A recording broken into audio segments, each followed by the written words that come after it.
Good evening. Welcome to our council meeting of the 18th of December 2023.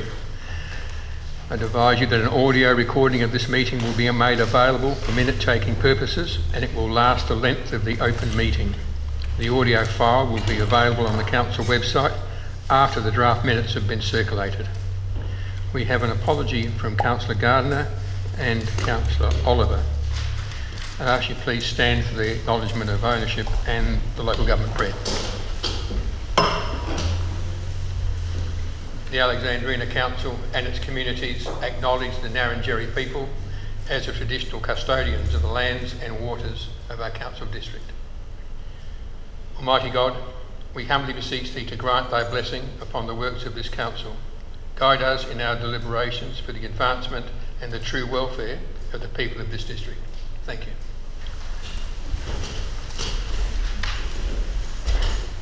Just to remind council members, if you have an interest in a matter which is before the council at this meeting, you must disclose the interest to the council and provide full and accurate details of the relevant interest at the beginning of the meeting, and members are reminded they must also declare their interest and provide details at the time the relevant item arises for consideration.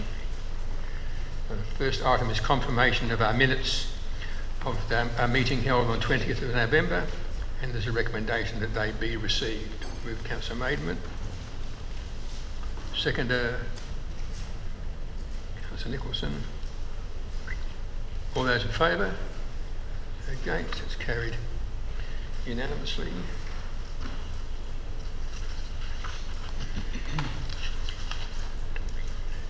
Item 2 is adjourned debate. We have a couple of items of adjourned debate that have been adjourned for quite some time, so I'll ask Nigel maybe to speak about those first. Thanks.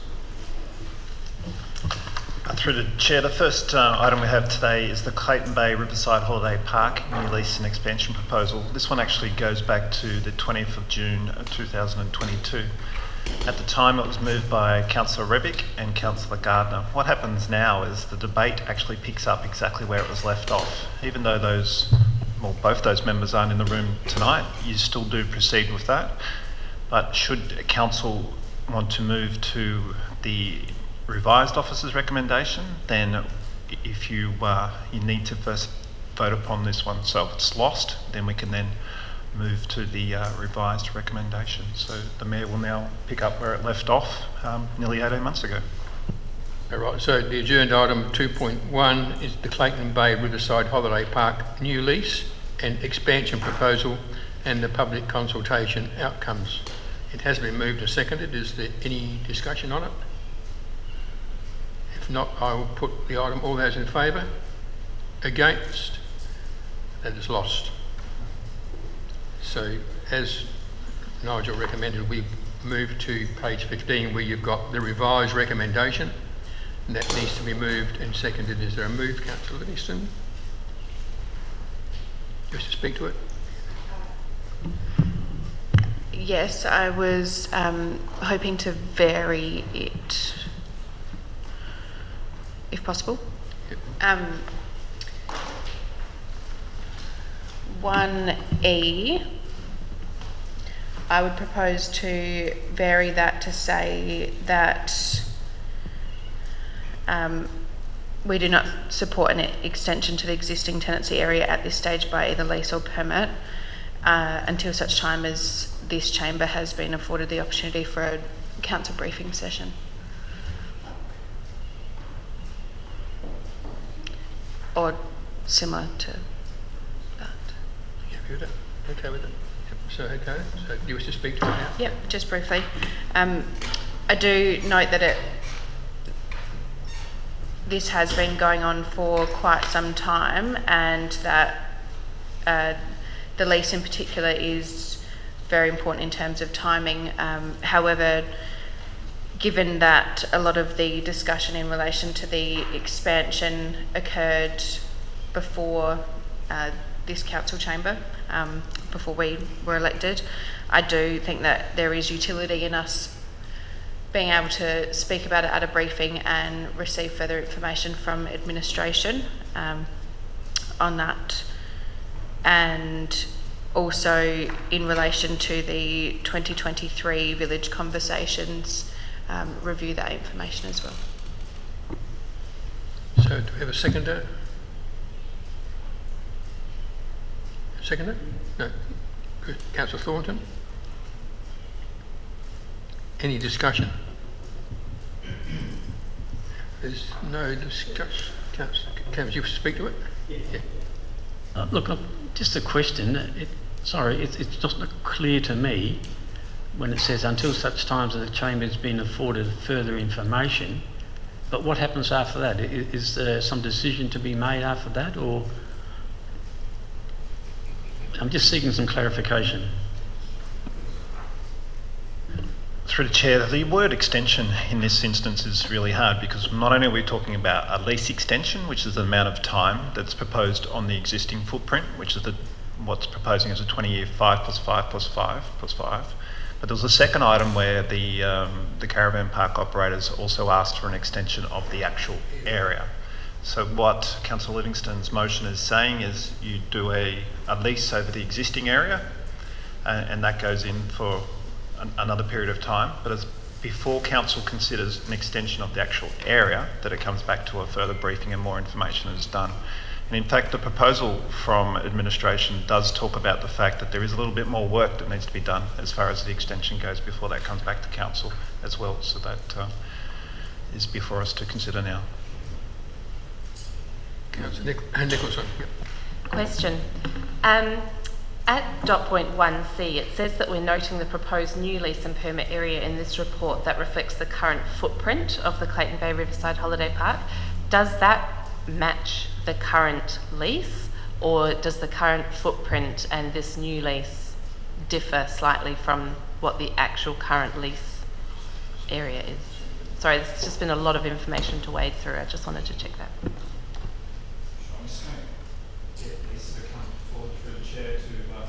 Sorry, I'm just going to get Lisa to come forward and talk about this one a lot clearer than I would talk about it. So through the Chair, the proposal is for a lease and permit area of their existing footprint only, with no expansion area included.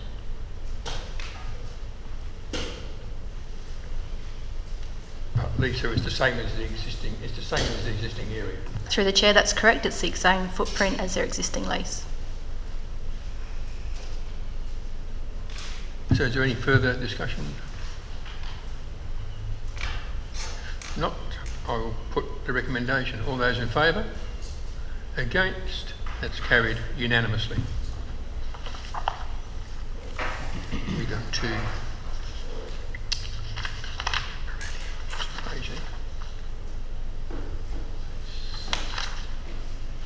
I had it ready. Here we go. It all came at once. Yeah, so 2.2, I also, this is another one that's been adjourned for quite some time, so I'll get Nigel again to speak about this one. Through the Chair, that's similar to the last one, but this one's on the Clayton Bay Boat Club. It also talks about the existing area, and it also talks about an expansion. So if we're going to consider extending the existing lease on the existing area, that is there, but you'll notice that down in the revised recommendation, it has an or. Are we going to not only do a lease on the existing area, but are we going to extend it a little bit more? However, like the last one, we're starting where it left off back in June last year with a mover and a seconder. That's where back over to the man. Thanks, Nigel. So there we go. So it was moved and seconded, and it's been adjourned since then. So is there any discussion in relation to that? If not, I'll put that motion. All those in favour? Against? That's lost. So we then move to the revised recommendation, and it's 4 dot points, but dot point 2 has 2 options. Councillor Scott, you wish to move something? Yep, I do. I move that. I move the motion, which will include, or with the exclusion of that we do not support. So it'll be the motion with what theoretically would have been 2A, that we endorse the extension area. Thank you. Do we have a second for that? Councillor Livingston? Question, Yeah. is that okay? I was also going to seek a variation to this motion as well, subject to Councillor Scott's consent. I'm happy to second, but also similar to the previous motion, on the basis that the issue in relation to the expansion of the lease area comes before an information briefing prior.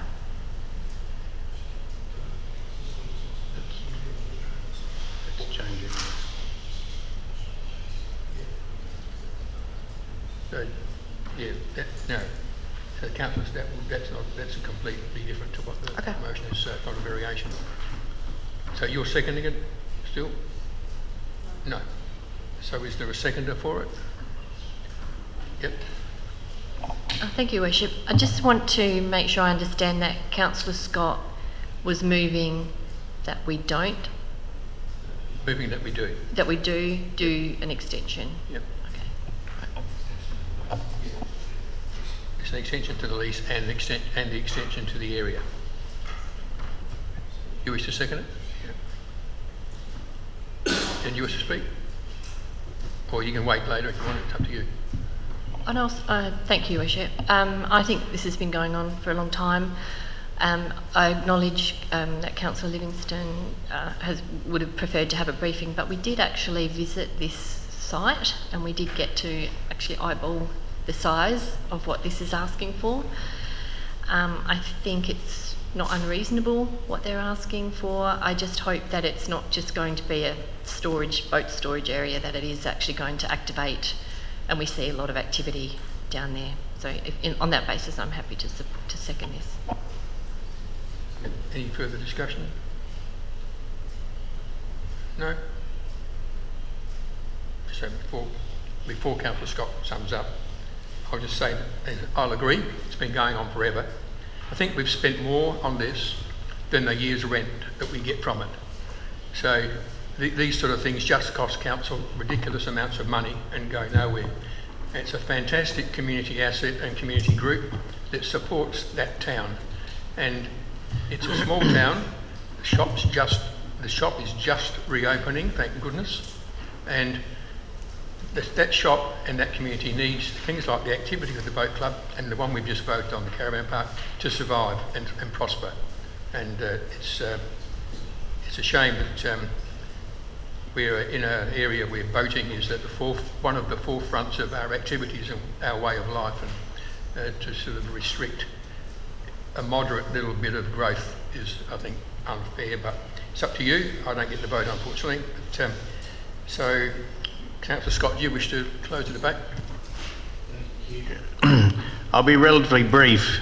I want to commend the staff for all the help and the work they've put into the preparation of all this, because we've relied on them greatly and it's been very helpful. We've been down there and had a look, and I assessed when I was there that yes, there was some other opportunity for some sporting activities there. There's a cricket pitch. It's not going to be an India versus Australia test there. It'll probably be a tennis ball game, and I can't see that it's going to impinge on that. Extra boats mean extra people doing sporting things, and a lot of those will be young people, and the more that we can get young people out doing things rather than sitting on a couch looking at their phones, I'm all for it. Anything that we can do to improve the activities of people, not only young people but older people as well. So we've looked at it, we've considered it, and I think that it's a sound decision, and it will. I look forward to seeing how it flourishes as a result. Thank you. That closes the debate. I'll put the recommendation. All those in favour? Against? Against? That's carried unanimously. That's a very good choice, I might say. 2.3 is adjourned debate with Councillor Miller regarding the Ratalang Basham Beach Conservation Reserve establishment of new grasslands. The motion is as adjourned. It was moved by Councillor Miller, seconded by Councillor Thornton. Councillor Miller is the only one that's spoken to it at this stage, so she still has a right of reply. So is there any discussion?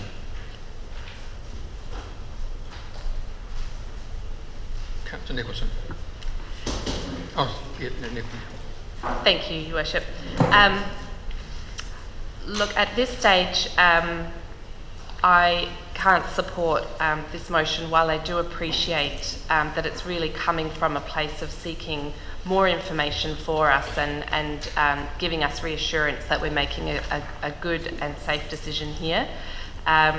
We did have a briefing, and the chamber here had the opportunity to hear more information. I certainly feel that the fire safety elements are adequately addressed, and I'm excited about this project to use this land for conservation purposes and establish a native grassland. So unfortunately I won't be able to support this motion tonight. Sorry, any further discussion? I'll just get, Nigel just wants to make some comments regarding dot point 6. Through the chair, I just wanted to mention that the motion before us at the moment has 6 points in it, as it was adjourned at the time. Item number 6 talks about going out to tender to have another person come in and do the cropping and or grazing. I've got information that if we were to go out to tender now, it wouldn't be through until May that we would have someone in place to do that work. So I was just wanting to bring that to the attention of the chamber should they want to remove 6 and it reverts back to what it was before, up to the chamber. So is there any further discussion on this item? Councillor Miller, do you wish to provide a reply? Thank you, Worship. This is all this was asking to do, was to have a pause, and I would have been quite happy for 6 to be removed at this point, but the formal motion as resolved at the last council meeting imposed 2 conditions: that this be adjourned for consideration at the next available council meeting, and that didn't necessarily have to be tonight, and referred to the Ratalang Basham Beach Committee for further consideration and a further report provided to council. To the best of my knowledge, the committee has not formally met since the 2nd of November, and their next meeting is the 15th of February, so the matter hasn't actually gone to the committee. We did have a briefing by 2 members of the committee, but I'm not sure that 2 members form a committee, but I'll set that aside for now. I note the report author has specifically referenced point 4 of the recommendation of 18th of September.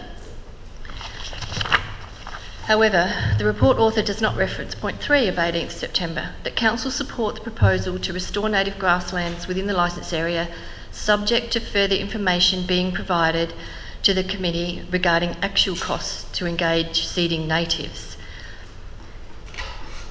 And I'm not aware that we are aware of what the actual costs are, let alone the committee may be, but we certainly aren't.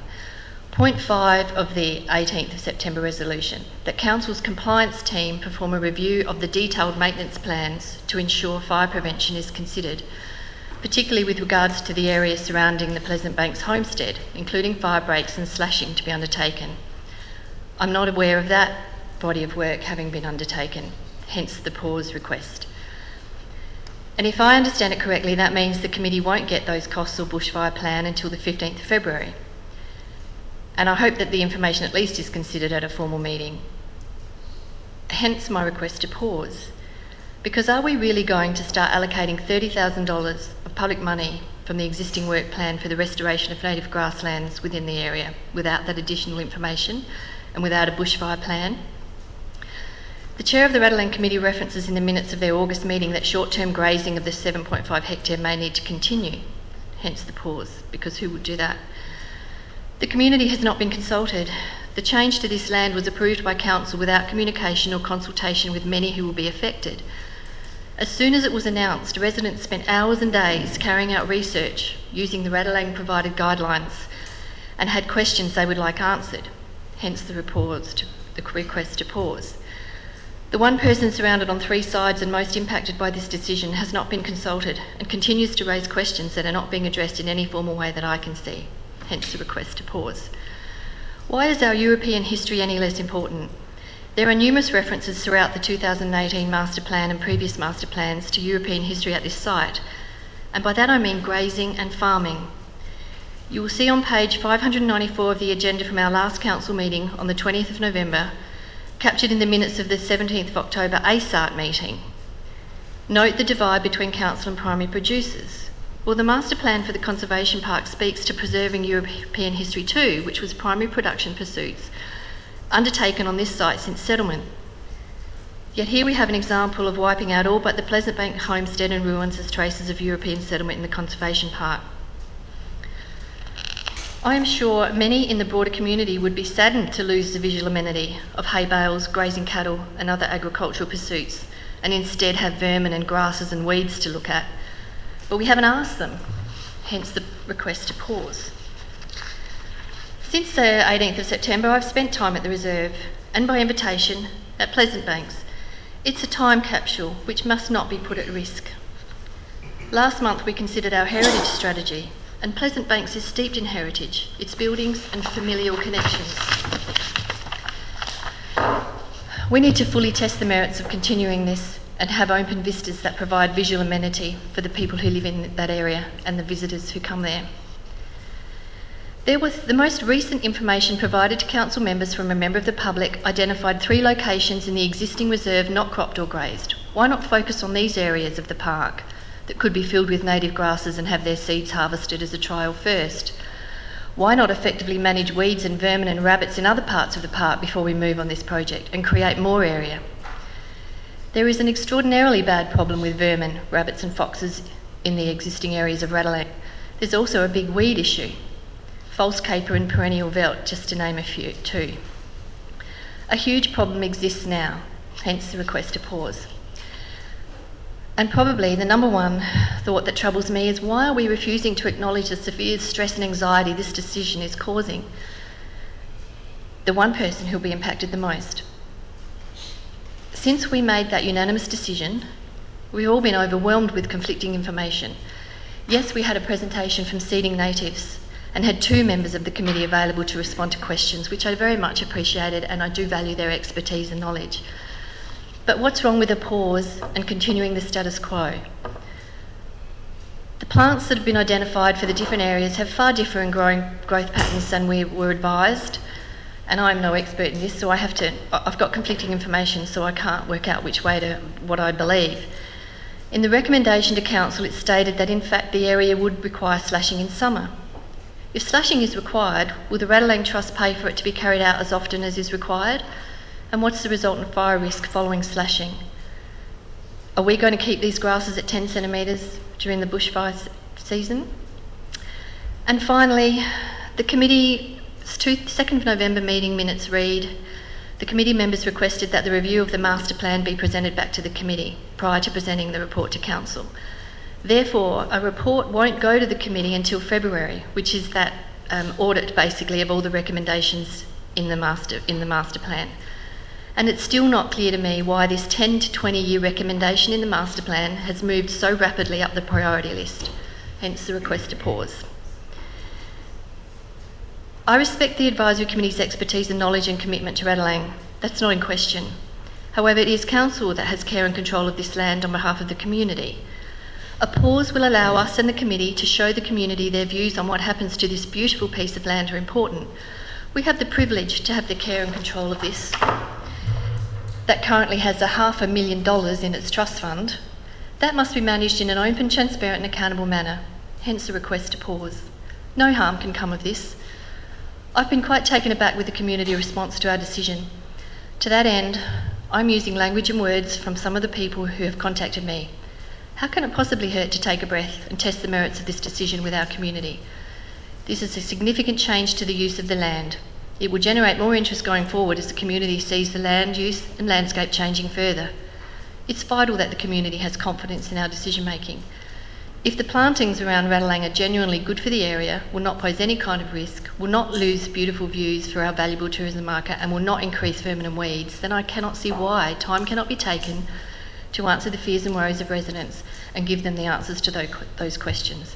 All this is asking for is a pause and to let the current arrangement continue, and that can be under the same arrangements that are leased. We've got 3 other properties that are leased and grazed.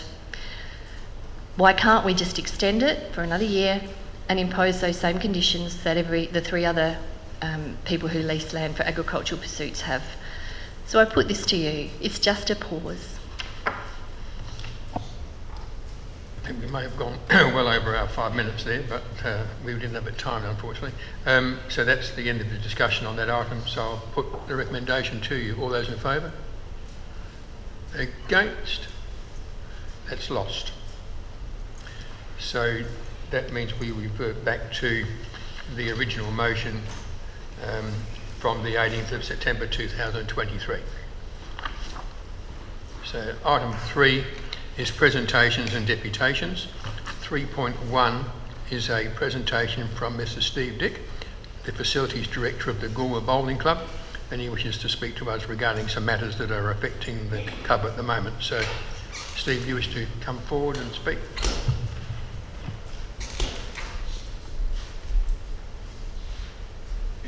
And do you need more than 5 minutes? I might need an extra 2. Okay, you happy with that? Everybody happy with that? A couple of minutes extra, thank you.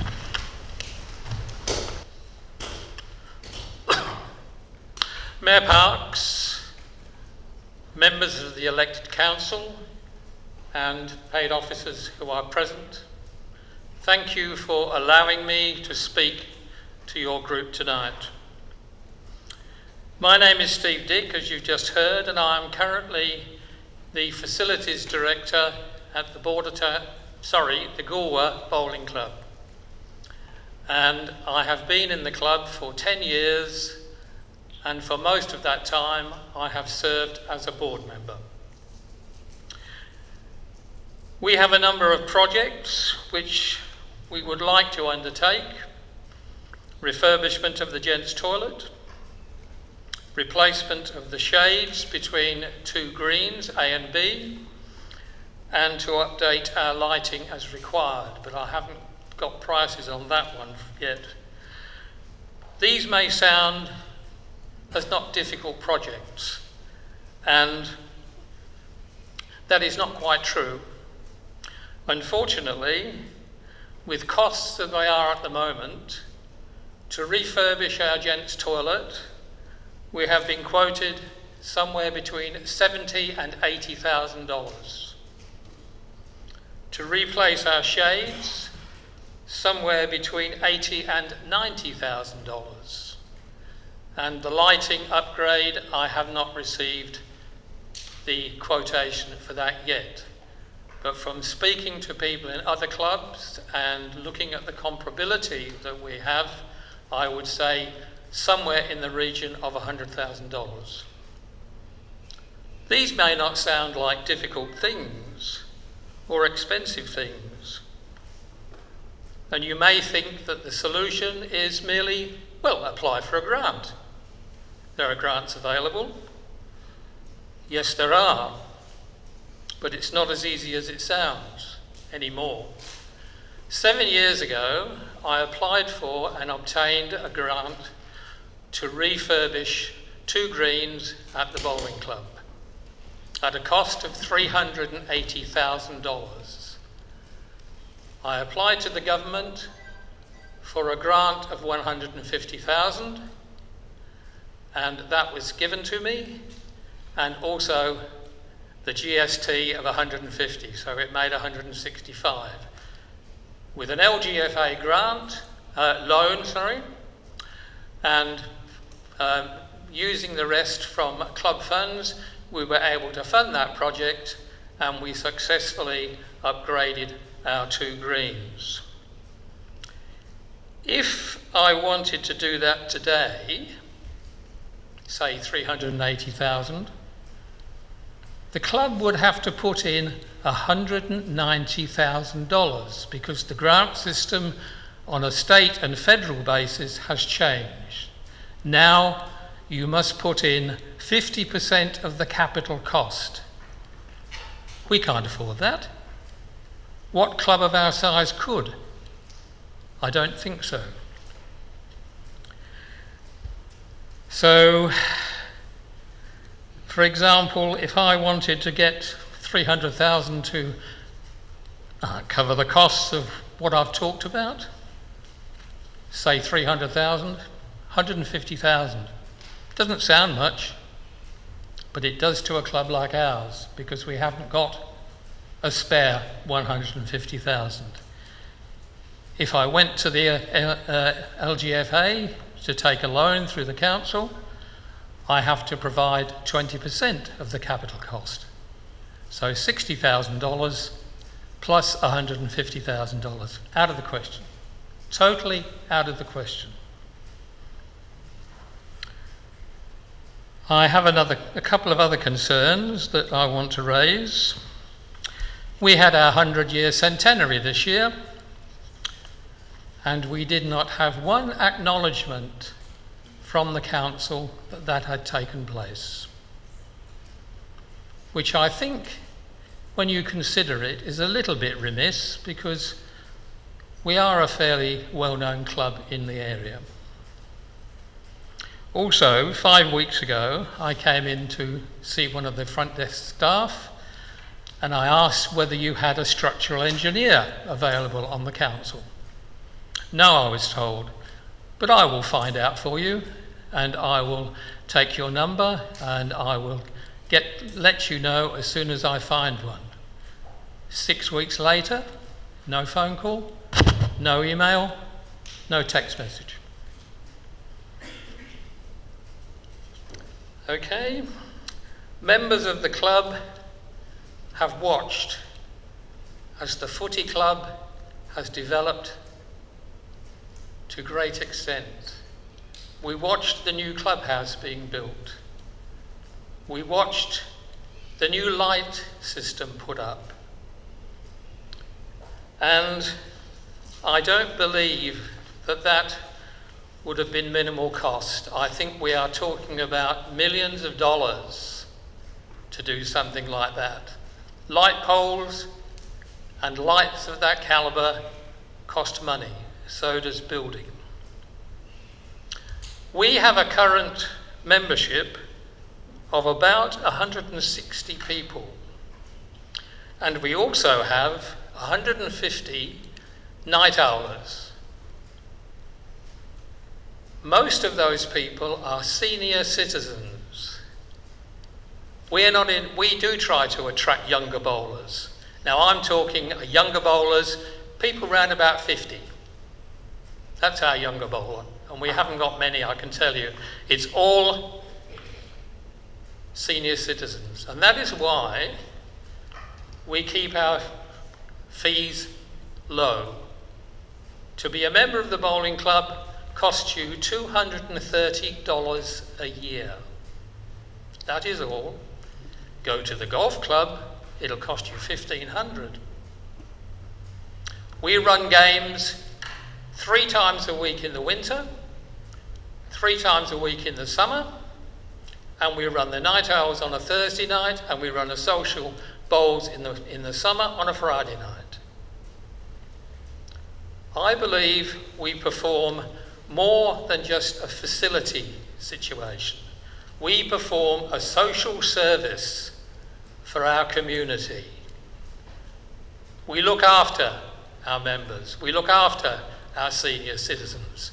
We bought ramps so that somebody who cannot step down on the green, because it's about that much, has the ability to play bowls. And we would like to continue that. Our club is well run. It is entirely run by volunteers. Every director, the facilities, the grounds, all the directors are volunteers. plus their committee are all volunteers. Without volunteers, our club could not exist. What I am looking for, if possible, is some support from the Alexandra District Council, because I believe as an effective social service, we deserve support. And I would like you to deliberate that further at another meeting, and when you get to your budget considerations, consider the possibility of helping us in some way. We have got the saddest gents' toilet in the whole community as far as bowling clubs are concerned, and we would dearly like to upgrade it. But at the moment, I doubt whether we can do that. But that's probably not a concern of yours anyway.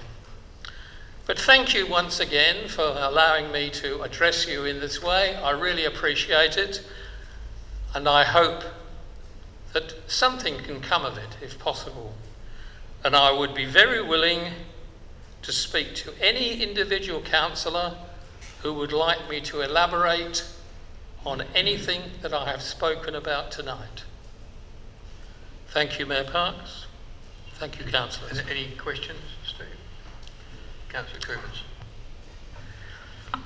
Good on you, Steve, for making that presentation. Sorry? Good on you for making that presentation. Thank you. I think you're saying that the one with the highest priority is the toilets. It is a priority, yes. And you came up with a figure of about $70,000 or $80,000. Yes. Is this your first contact with council, or have you actually written to council requesting some support? Or apart from applying for an LGFA grant when we did the Greens 7 years ago, yes, it is. Okay, so you haven't actually applied to council for any sort of assistance. This is sort of your first It is my first foray, yes. All right. Yes. And I assume you're also part of the sort of the Oval Consortium, the football club? No, we work separately. I know you work separately, but do you use some of the car parking of the Oval? So we use the car park. We try to avoid it, particularly when the cricket's on, because you don't want our windscreens broken. So you've probably got a stake of some sort in that Oval Consortium, Yes. wouldn't you think? So do you attend the consortium meetings or not? No, we don't, because we are independent of the consortium now. Okay, I suggest you might. Maybe you should. Look, I'm a bit concerned that you've got a milestone event a little while ago. Yes. And none of the ward councillors came along. Did you send invitations out to them? Yes. You did? I believe the secretary did send invitations out, yes, but Okay. we received no response. Thanks, Steve. Steve, on that one, just as a point, a very good friend of mine is Don Gurin, who's your patron, and we did not receive an invitation because I was quite disappointed, and so was Don, that we weren't invited to that event. And you can check with him, but I just wanted to clarify that we didn't ignore you. We loved coming to your club on your opening day. I've been to every opening day. Yes, I know you have. So you just wanted, I want you to think we were ignoring you, or we were remiss, but we did. Don was quite surprised that we didn't get an invitation. So Don Guerin said you didn't get an invitation. He was aware that we. Oh, and I've right. brought it to his attention. Okay. But we'll follow it up. If Scott, you wanted a question? that is the case, yes. Thank you.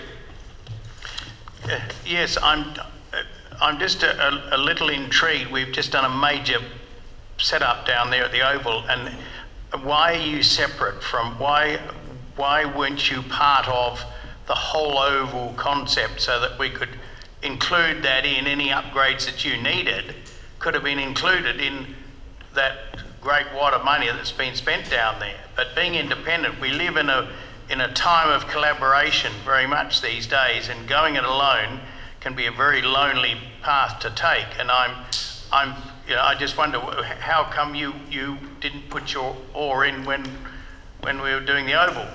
That decision was made by a past president about 3 years ago, I didn't have part in that, so I cannot answer your question.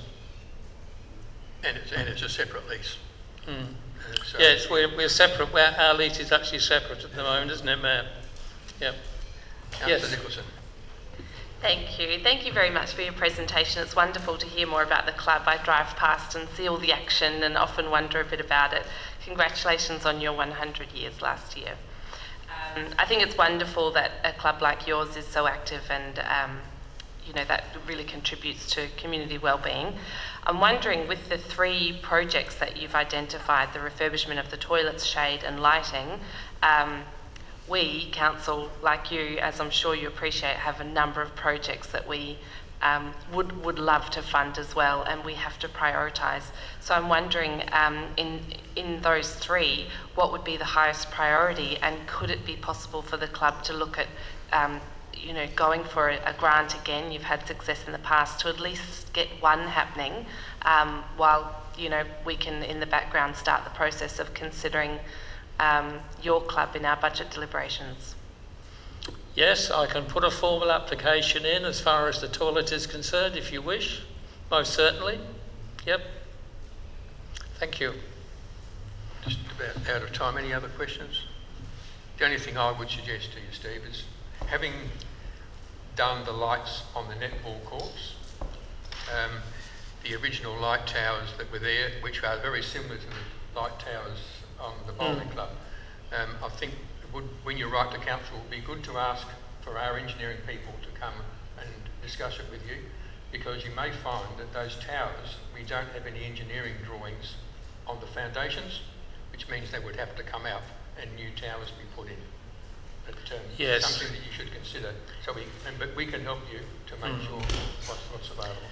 What we have done, Mayor, is we have abandoned the idea of replacing all our light poles and lights, because we were quoted over $200,000 to do that, and we cannot do that. At the moment, I have engaged a structural engineer to come and look at one particular post, which has a slight lean on it. It's an old railway line which was used as a post, and it's not quite melting away, but we want to have a look at that to see whether that is structurally sound and whether we can leave it there.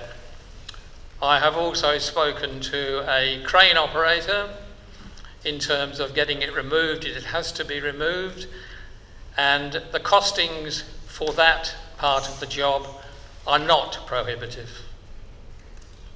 We could in fact manage to, if we have to take out that post, then we could manage it by bringing a huge crane over the top and lifting it out and taking it away. Thanks, Steve. We're out of time, but please write to us and set it all out. About the toilets. About your proposal. I thank you very much, Mayor, for your indulgence of me tonight, and thank you, councillors, for your questions. Any further questions, please contact me. So 3.2 is another deputation regarding the opposition to the Goolwa North Code Amendment, and we have Mr Steve Schultz and Craig Rowe who wish to speak to us about that. Thank you.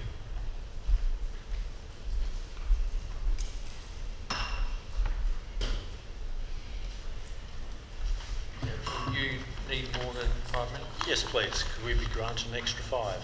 Yep, so it's 10. Yep, thank you. Thank you. I'd like to thank the Mayor, Councillors and CEO for allowing Craig and myself to address this council meeting about a very important issue, the Goolwa North Code Amendment. I have sent 17 emails containing 87 petitions and over 2,395, that's better, signatures to the Council, advising of the community's overwhelming rejection of this Goolwa North Code Amendment. Strong emotions, including disappointment, frustration and anger, have been noted by the Save Goolwa Action Group's volunteers, who have been busy over the last 3 weeks engaging with the community at 3 community meetings at Centenary Hall, door knocking and a stand in the Goolwa Village Shopping Centre Mall. The community have aired their thoughts and emotions through putting their signatures on the petitions, along with completing individual submissions. They have voiced their rejection of the code amendment loudly and clearly. Issues raised by the community members from these face-to-face meetings regarding the Goolwa North Code Amendment include, but are not limited to, fear and opposition to creating another Mount Barker rezoning debacle, environmental issues and inconsistencies with climate change targets, increased demand on insufficient supply of doctors, local GP clinics, overstretched hospital facilities and specialists, lack of capacity of the current Goolwa wastewater treatment plant, stormwater retention to wetlands, infrastructure shortfalls. Adelaide to Goolwa main road will require substantial upgrading. Proposed size of allotments, gutter to gutter dwellings. It's Mount Barker all over again. Environmental impact on the Murray River, lack of employment, lack of ambulance services. I could go on about these, but I'm only picking the points out of them. Lack of public transport, lack of schools. The new Goolwa High is currently at capacity. Another concern relates to the proposed type of housing to be provided on large one allotment and the resulting change in our demographics. People were more supportive of developments occurring within the current available land for development, which would facilitate integration into the community of these townships, rather than segregating into a satellite township. A minimum of 165 hours of face-to-face community engagement and discussion was achieved by our Save Goolwa Action Group and its volunteers. Future urban community consultation program totalled 10 hours.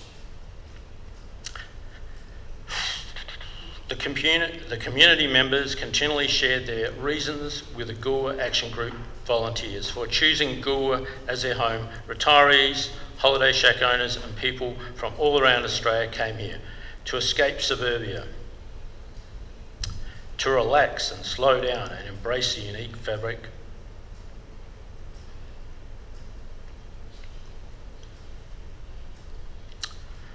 of the Goolwa township.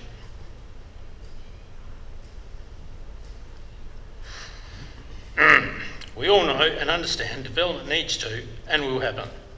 The community appeals to the council to ensure that any development that occurs is well planned, has the appropriate infrastructure in place and meets the needs of both the community and additional housing demands.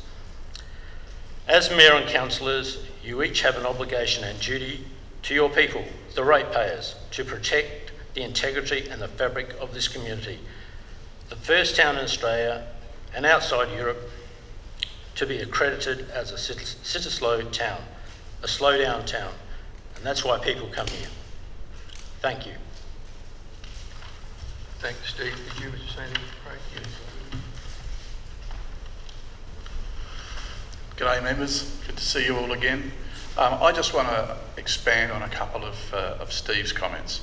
In addition to the 2,395 co-signatories on that petition, we accumulated 1,053 individual submissions and presented them to Future Urban. That's 1,053 people in this community that took the time and effort to fill in a form with their own thoughts and then provide them back to us and we sent them in. In addition to that, we're aware of approximately 300 individual submissions sitting with Future Urban that we didn't see, that went directly to them or to the SA Planning portal. Now, we will not know the final figures until probably Wednesday, but we're assuming at this stage that overall we'll have signatories, petition signatories or submissions around about the 4,000 mark. Now, to put that into some context, when you think that Goolwa has a population around about 7,600, and if you make an allowance of about 15% for people under the age of 18, you come up with about 6,500. So with what we've achieved is we're likely to have somewhere between 50 and 60% of the adult population of Goolwa making submissions opposing the code amendment form. We're allowing for double-ups. There's always going to be double-ups. But that is a significant action by the community. So it leaves little doubt where the majority of the community sits on this. That's not counting the people that would come up to us throughout 3 weeks and say they didn't know anything about it, and still probably don't know anything about it. Just on that number, I just want to point out a couple of things. Back in July, I think it was, 2021, when Council had its code amendment, or I think it was its development plan amendment at that stage, on the same piece of land, the Council received 288 submissions, 262 of which opposed this. Council, I think, unanimously resolved to reject that rezoning at that time, specifically because I think at the time they said that the community had spoken, they didn't want it. So that was 262 submissions, and Council acted on that. I noticed earlier this year when you had your annual budget or your annual management plan and budget up for consultation, you got 288 submissions, and that was considered to be significant. We got 10 times that, and we think that is a clear and obvious statement of the community regarding this piece of land. This is a contentious issue, and it's probably the biggest issue that's faced this community in decades. It's, in my opinion, bigger than what we faced with the High Marsh Island Bridge. This is irreversible, as we've spoken about before. Where would we like to go from this point? We need Council to stand up with us in the trenches. We've been fighting for the last month. There's a handful of strong volunteers that have been helping us. We can't do everything. We're going to need to rely on Council, and Council, we believe, has the resources required to assist us. We appreciate Council's investigating the options, as I've spoken about before, and that you're still to consider the Holmes-Dyer consultancy findings, and that you will likely make a decision and then perhaps write a submission to the Minister. We can't waste the time that we've got. It's precious, and we believe that any submission of Council is going to make needs to be strongly worded at best. Councillors, we've found in times gone by that councillors can make all the right decisions for all the right reasons, but whether those thoughts are actually conveyed to the Minister or to the government of the time, it's another thing. I'm not suggesting that the Council administration fails, certainly not the current Council administration, but there have been times in the past that the responses made on behalf of this organisation have been insipid at best. This is not an issue that the community can allow for that to happen. Councillors, as Steve said, you represent the community, and the community expects for you to stand up and do the right thing by them. We need your assistance. We're working together. We want to fight together.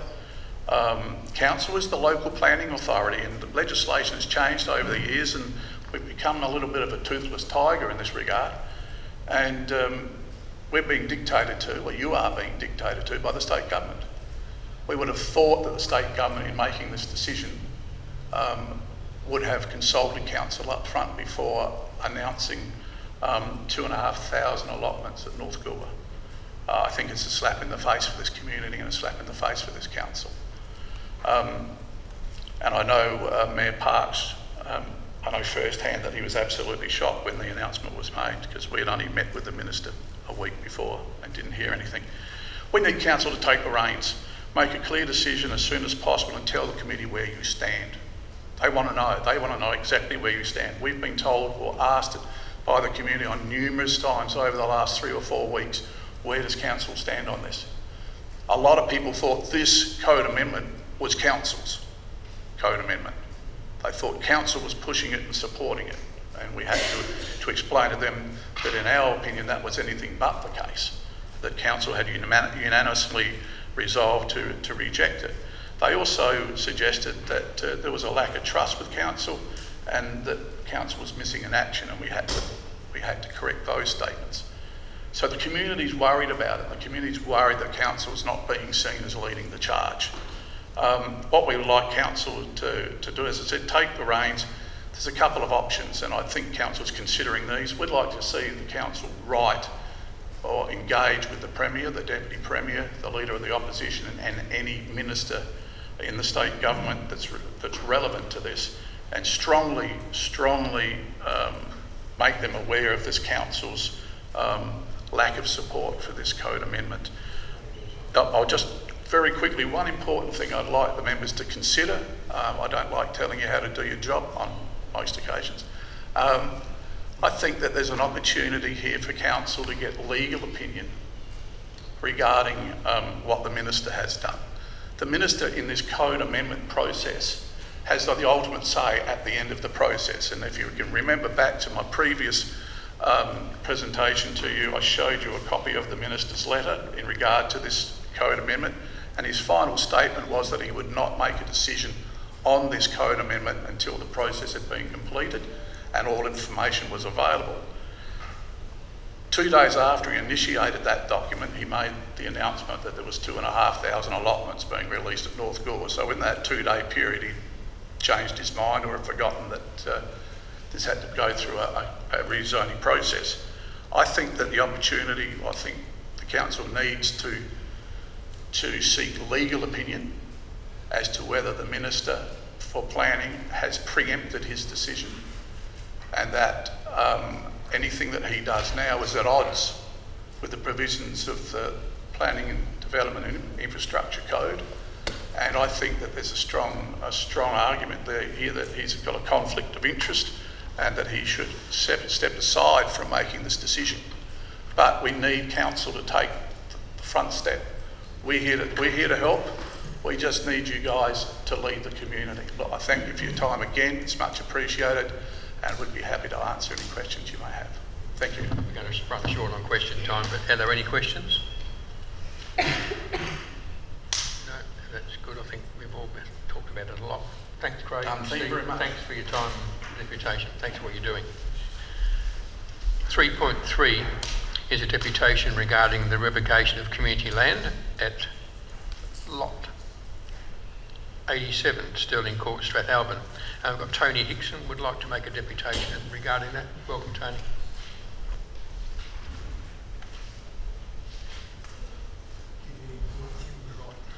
Thank you, Your Worship.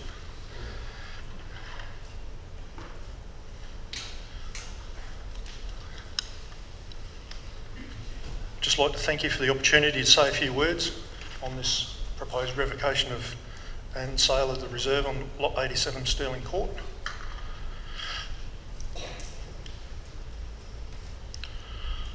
I would also like to thank the Council Administration for the thorough investigation and gathering of community responses. And I would like to thank all those that responded with letters, emails and a petition to make their wishes known. Some of those are in the gallery, I believe. Thank you. As you can see, the recommendation of the administration report is to not proceed with the revocation and sale of Lot 87, 1 Stirling Court. 313 responses shows the level of interest by the community, with 92% objecting to the proposal and a mere 7% supporting.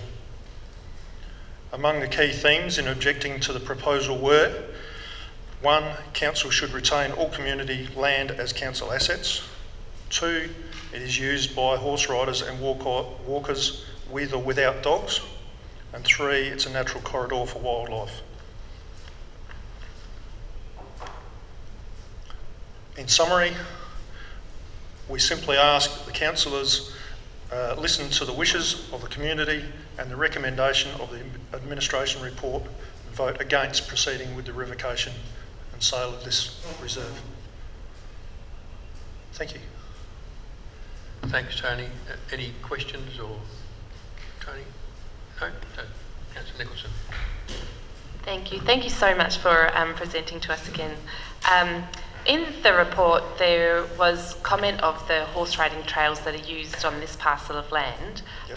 and I fully appreciate horse riding and you know what it means to people. But there was a comment saying that there were 2 trails frequently used and only one was on the parcel of land that we're proposing to dispose of. Would you imagine that if one was not available, that the people who do use that track could use the other track?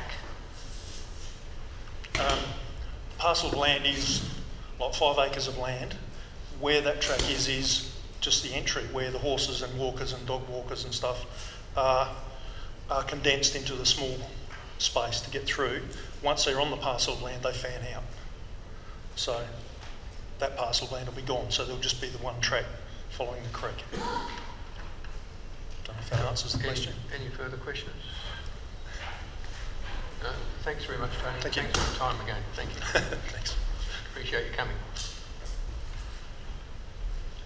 So, item 4, petitions 4.1 is a petition in relation to the installation of a footpath. And there's a recommendation that we receive the petition. Move Councillor Livingston. Seconder, Councillor Maidment. Put that recommendation to you. All those in favour? Against? It's carried unanimously. 4.2 is a petition opposing the Goolwa North Code Amendment. And there's a recommendation that we receive that petition. You're moving it, Councillor Scott. Is there a mover? Councillor Livingston. Is there a seconder? Councillor Maidment. Put it to you. All those in favour? Against? It's carried unanimously. Item 5 is questions with notice. 5.1 is a question from Councillor Miller regarding the Ratalang Beach Conservation Reserve Management. 5.2 is Councillor Craig Maidment regarding the Heritage Advisory Committee, turnstiles on the Port Elliot Memorial Soldiers Gardens. 5.3 is Councillor Nicholson, capacity of Hindmarsh Island Coomerang Bridge. 5.4 is Councillor Nicholson regarding the Middleton Bypass Road. 5.5 is from Councillor Oliver regarding the preparedness for the upcoming holiday period. 5.6 is from Councillor Oliver regarding Goolwa Beach access and stormwater damage. 5.7 is Councillor Miller regarding the Ratalang, Basham Beach and Horseshoe Bay Advisory Committee.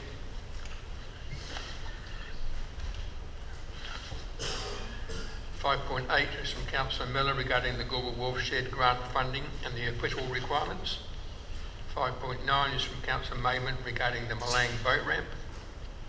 5.10 is from Councillor Miller regarding public safety officers and school crossing monitors. 5.11 is Councillor Maidment regarding contributions to high schools. And the answers to all those questions are in the agenda.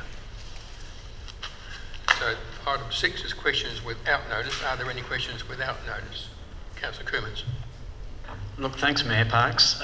We do have an item in 11.1 which is a confidential item, and there's probably good reason why it was, but I'm asking for that to come out of confidence and for us to consider it. I'd suggest we consider it after 8.1, so it comes in as 8.2. One of the issues was advice from our legal people, and that can be separated so the actual item itself can be publicly discussed, and we also have some members in the gallery who would like to hear what our discussions are. So could I ask for that or move for that? The Chamber, all in favour of that? Against? Who, can we, it's only very early in the evening. We're voting. Are you in favour of bringing that item forward or not? Yes or no? Yes?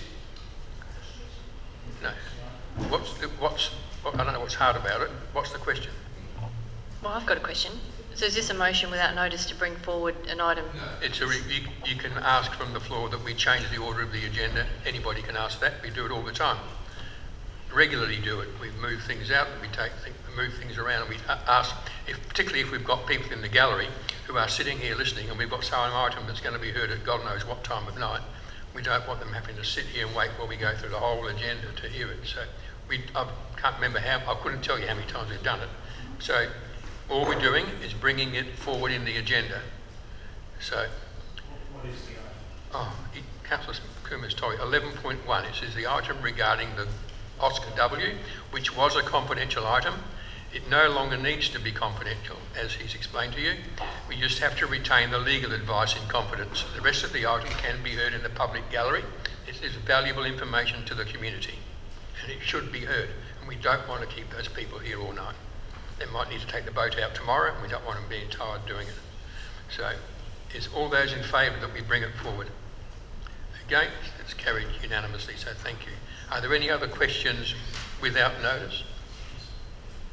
Councillor Miller. Thank you, Worship. Just quickly, given, and I think the gentleman has left who made the presentation about the bowling club, the question is, sorry? How are we going with the management model for the Goolwa Oval? Are we getting closer to something coming back? To that, so we are now waiting for our next meeting, which will be as early in January as we've got everybody back from holidays. Stacey will come with me to that meeting, and we will then discuss with them the terms of the lease and subleases and the arrangements ready to come that we're going to bring back to council for a decision so that we can move on.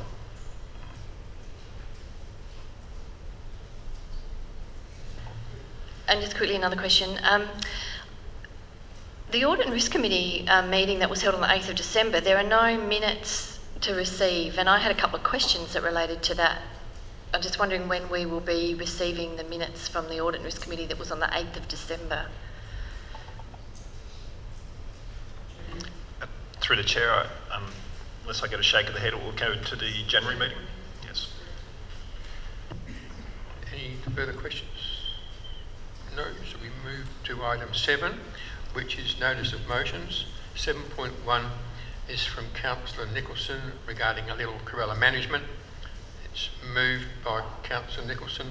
On this one, I'll just give you something, a heads up on it, through the Landscape Board, which I sit on the Landscape Board. The Western Australian Government are currently doing a study which will take 3 years on pest control of Corellas.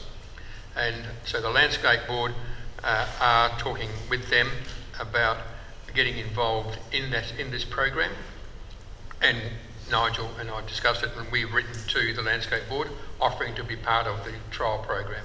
So it's a sensitive program regarding an overabundant species control with poison baits. But the baits, and the component of the baits, is it doesn't affect other species. It doesn't affect native birds or other introduced species. So that's where the trial is going and what they're doing. That's why they're talking it'll take 3 years before the product, if it's released, is going to be released. So I just thought I'd let you know, good motion if we want to get rid of them. But yeah, so I'll let you speak. Thanks.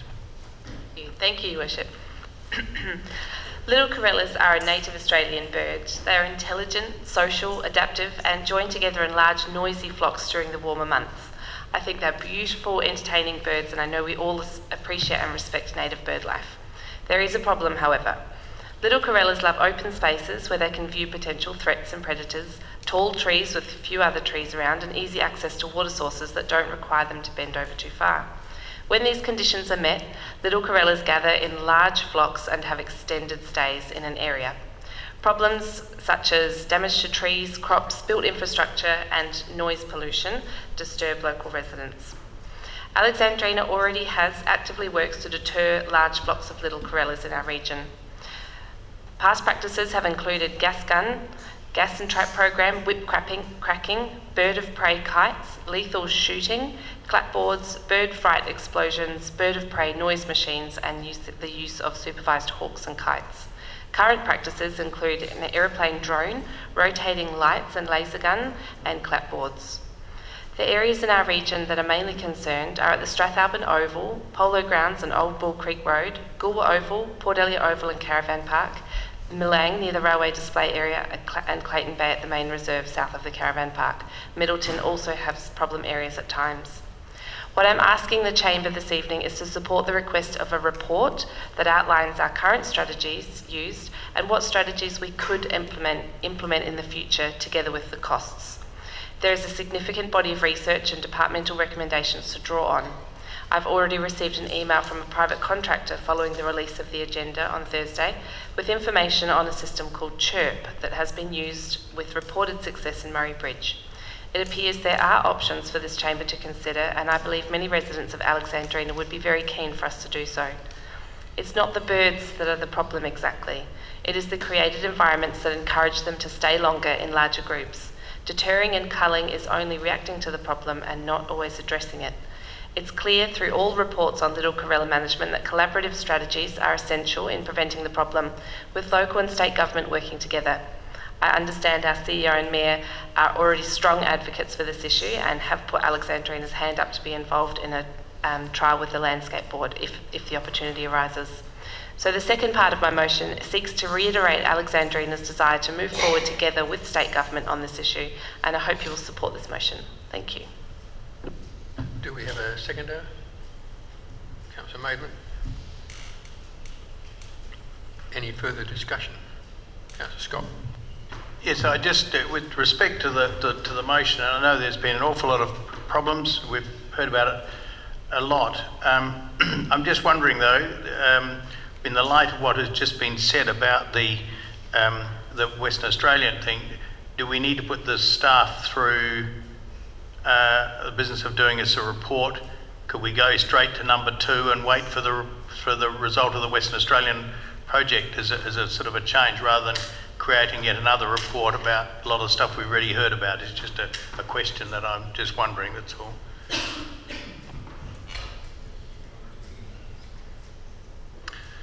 Through the chair, I'm happy to do that because I actually think we might be spending money in the wrong areas at the moment to try and combat it. So it'd be good to actually lay out to elected members how much resources and how much funds are going into it. So I'd be bringing that to the budget process anyway. So the answer is yes. We have written to previous ministers for the environment, and the responses are to shoot them. So that's the blunt facts from the government, and we did look at doing some shooting and culling. However, as soon as you start shooting them, there's a huge number of just like there's a lot of people in the community hate them, there's a lot that like them because they're birds. So it's a very emotive issue. So shooting is not really the answer unless you can do it a long way away from everybody. Any further discussion on it? Councillor Miller? Just thank you, Worship. Just quickly, I was inclined to be with Councillor Scott on this one, that I think this is a state government issue. We can't. I would hate to see us wearing the cost for dealing with this and moving them around our district and then moving them into someone else's. But I think our council does a lot to try and combat this. They're definitely an issue. They were on the Goolwa Oval tonight when I drove around for a look to see what was going on there. And so yes, I'll support this, but I'm interested to see how much it's costing us to address this. So thank you, Councillor Nicholson. Any further? Councillor Coomans. Look, just reading through the motion, it calls for a report, and the report could be quite straightforward because there are other bodies already looking at this and there's other information already available. So whatever comes back could be fairly straightforward, but in a sense I support it. Any further discussion? I'm quite happy to ask the Landscape Board for permission to release their report to the members. So, Councillor Nicholson, do you wish to sum up? No. So I'll put the motion. All those in favour? Against? It's carried unanimously. 7.2 is a motion from Councillor Oliver regarding debt reduction program. Councillor Oliver is not here to move that motion, so somebody else could move it, or it can be left for the next meeting. So does anybody want to move it? No? So we'll let that one go to the next meeting. And 7.3 is also from Councillor Oliver regarding the CWMS and Water Assets business case. The same applies. He's not here. We'll see. Sorry, Wish, I just wanted to declare a conflict of interest before. because I don't know whether we're going to do Do it or that not. then. We don't go too far away, just in case nobody wants to move it.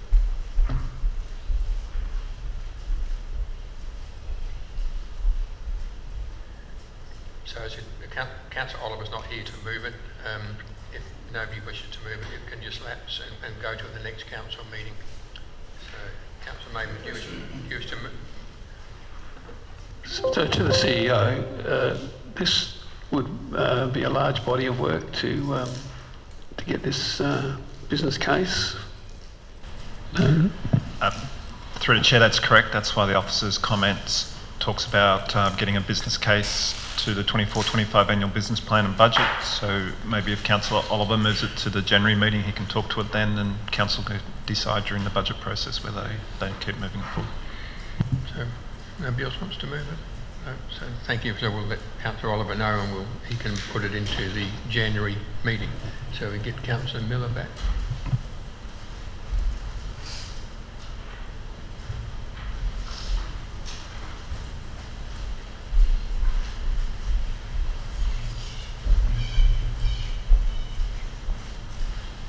So 7.4 is from Councillor Maidment regarding the lowering of the traffic speed within the township of Strathalbyn. Do you wish to speak to that?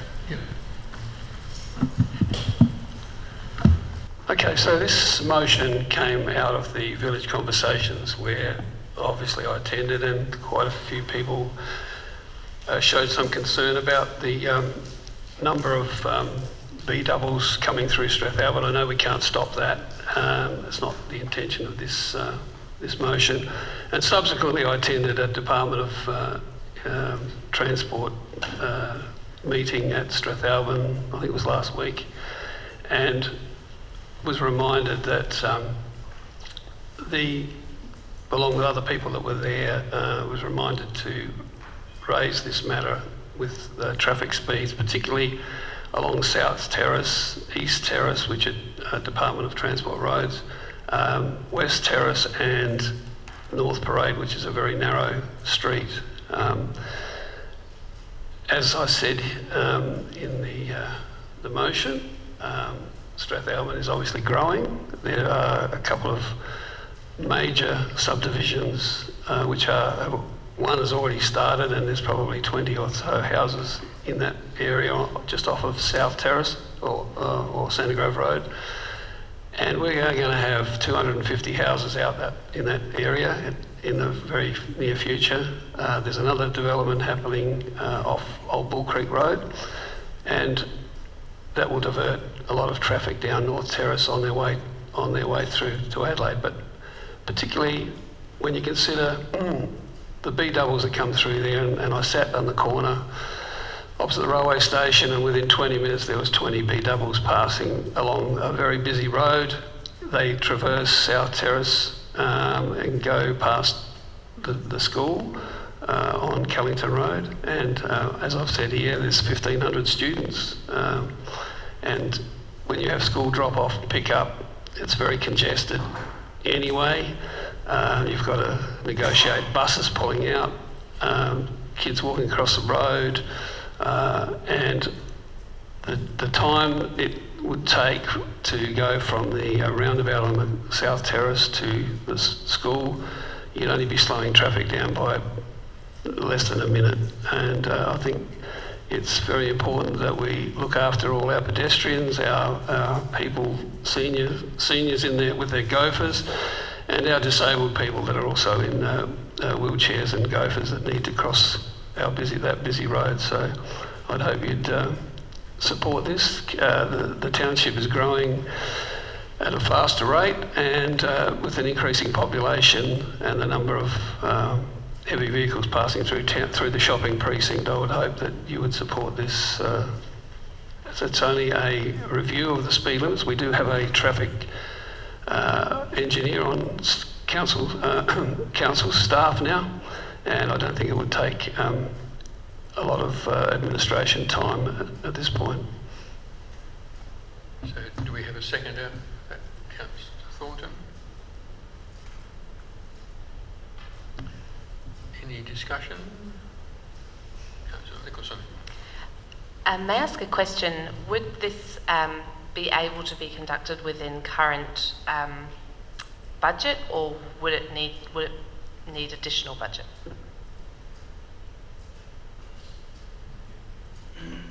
Through the Chair, the initial study could be done internally by an existing person on staff, and that will just have a look at exactly what is occurring through townships. Often we find that even though the speed limit is 50 kilometres an hour, the median might be closer to 40 anyway. So we'll do the initial stuff, and then if we need more funds to actually build up a business case that goes to debt, because it will be the Department of Infrastructure that does the final say on whether those get lowered, we may need to come back to Council for additional funds. The initial stuff, yes, we can do internally.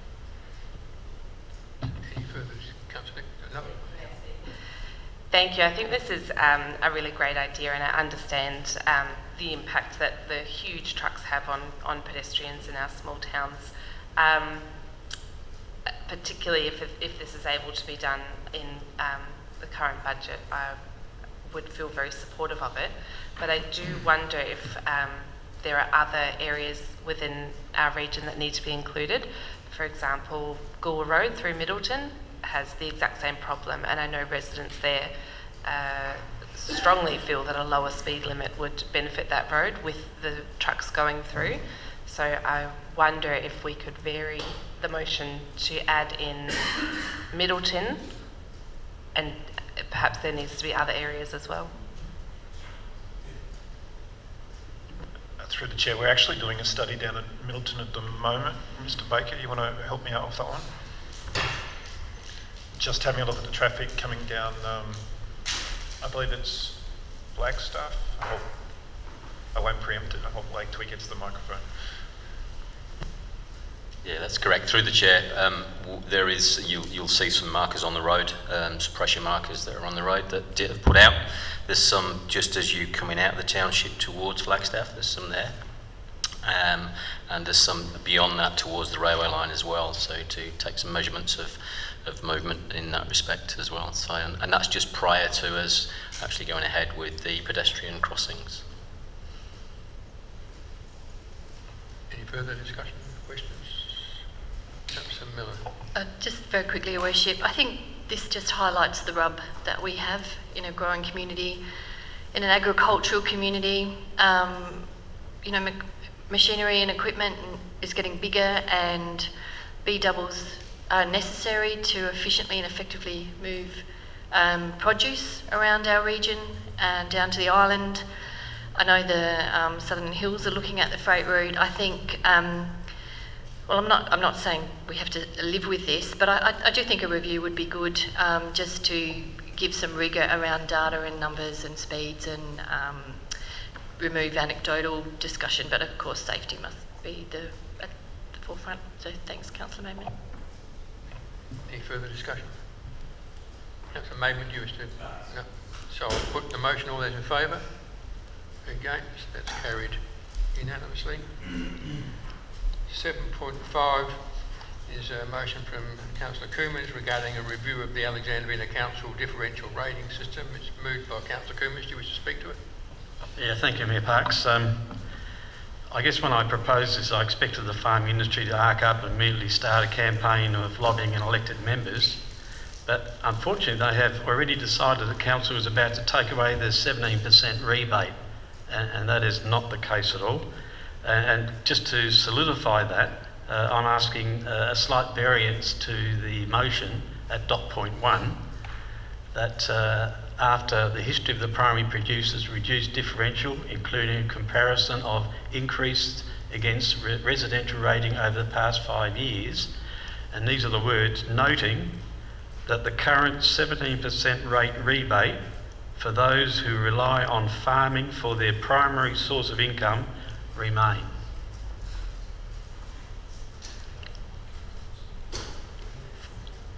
Then I'll go on.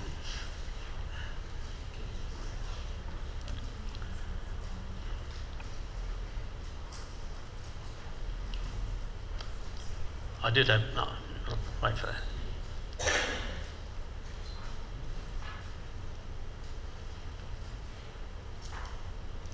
Noting, yeah. You wish to speak to it? Yes, please, yeah. And I did have discussions with one of the large farmers some time ago, and I said to him then that it wasn't the idea to take away 17%, but we need to look at the whole rating system that we apply at the moment.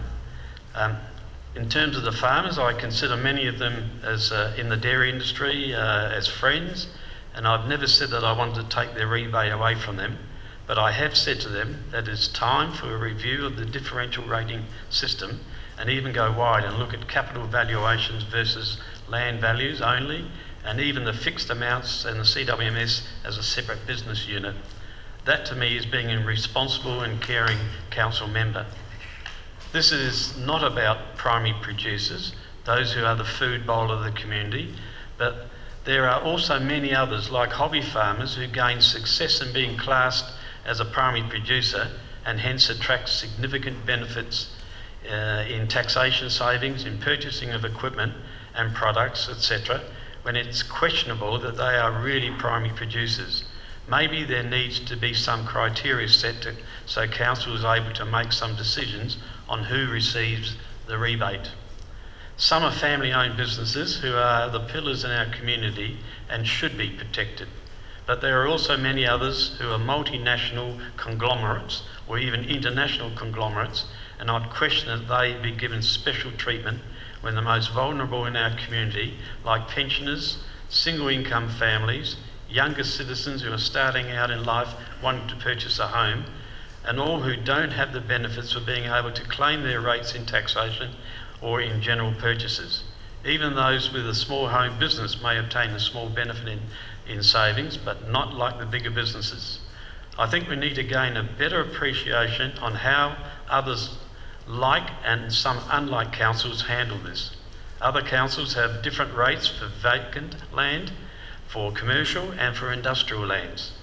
I know of a council which has a differential rate for all of the categories and indeed applies a loading figure on primary production, because they may purport to be family businesses but in reality are the giants of Australia and the world.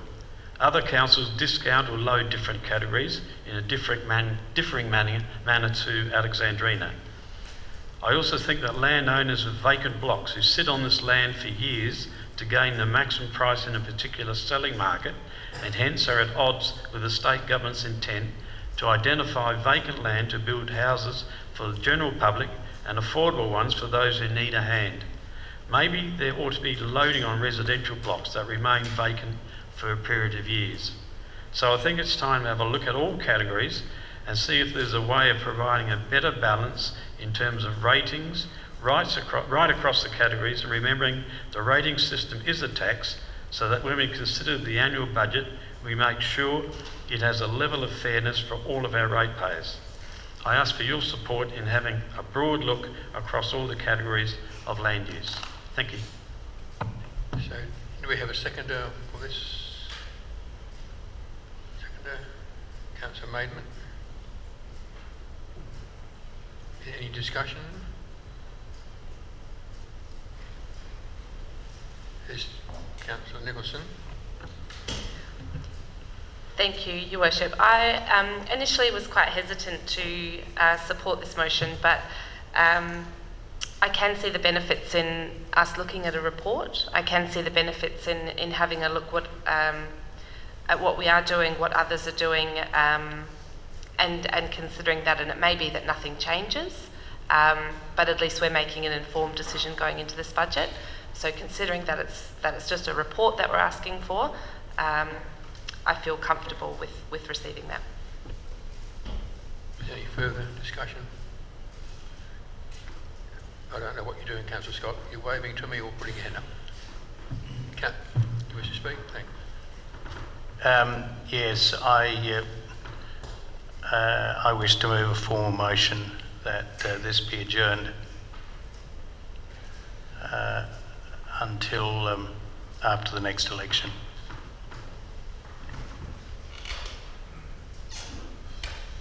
So that's a formal motion. Is there a seconder for the formal motion, Councillor Miller? So that's a formal motion, this be adjourned till after this term of council. So it would go to the next term of council as a rating review as part of that new council. So I'll put the formal motion to you. All those in favour? Against? It's carried. Can I have a division on it, please, Mayor Parks? Okay, can you... Sorry. Councillor Thornton, I can't, you can't put your hand up after I've counted. Sorry, can we start again, please? We're going to do a division, so we'll do a division, which is a new vote. So I'll ask all those voting in the affirmative, so in favour, please stand. So we have Councillor Scott, Councillor Thornton, Councillor Miller and Councillor Livingston. Thank you. Would those voting in the negative please stand? It's Councillor Coomans, Councillor Maidment and Councillor Nicholson. So it is carried. We're right? Hang on. It's carried.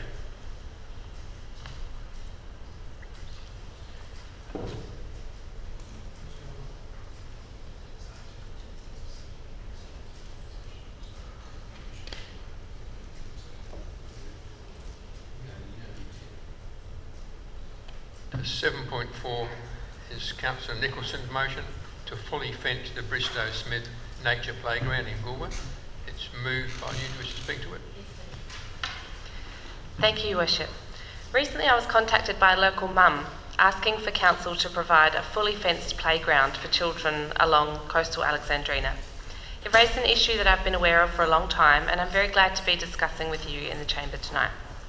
As we know, playgrounds are a highly frequented destination for parents with children, a great opportunity to get out of the house, burn off energy, provide a range of physical and social opportunities for our kids, get fresh air and vitamin D. They are highly valued meeting places where young families connect and create community. For young mums and dads in the season of babies and toddlerhood, the opportunity to connect with other parents is essential. Being able to discuss the day-to-day challenges of raising children, speak to another adult and just relax while the kids are busy can do so much for health and well-being. It's during these times of valuable adult connection or attending to multiple children that a little more time than usual can pass before we visually check in with our kids. Is that right? Shall I continue or pause? Yeah. Mostly we know our children and we can predict where they'll be and what they'll be doing. In a frighteningly short amount of time, however, kids can choose a different path and end up near the very real dangers of the road or water. I've personally seen toddlers scooped up from the water by parents who don't know them, or mothers running for dear life to grab their children back from running into oncoming traffic. From experience, I know the safety and confidence that a fully fenced playground can provide. A fence with safety gates that older children can manage, but that keeps younger children safely within. The beautiful Bristow-Smith Nature Playground in Goolwa was completed in 2015 following significant community consultation. It's a beautiful nature play space and appeals to children of all ages. It interacts with its surroundings, includes Ngarrindjeri culture and is highly popular with local families and visitors. It has both water and road dangers. It's built close to the river's edge and along Barrage Road. The playground already features sections of timber slatted fence and, in my opinion, offers an excellent opportunity to deliver a fully fenced playground for our community. This motion is asking for a report to be presented to the Chamber with costings to complement the current sections of fencing with the same or similar style fence the whole way around with safety gates, preventing any children from absconding to the road or water without supervision. I believe the safety upgrade would continue the nature play theme through the materials used, while also improving the confidence of parents to enjoy this wonderful facility with multiple children and to connect with other adults. I know there are many parents who seek a fully fenced playground close to home, and I hope you will support this motion to consider what this could look like and how much it would cost at Bristow-Smith Reserve. Thanks. Do we have a seconder for this? Councillor Thornton? Is there any discussion? Councillor Miller? I just have a question, Your Worship. I understood that we had a budget cycle that we're preparing for the next budget, and we were to nominate initiatives, and that was quite some time ago, I think, that date. So my question is, is this the way if we've got things we want to put in the budget to be considered, we now do it via motions on notice, or how far into the budget cycle are we? That was my understanding, that we were in a planning cycle. It's only asking for costings, it's not asking, I guess the question is, what's it going to cost?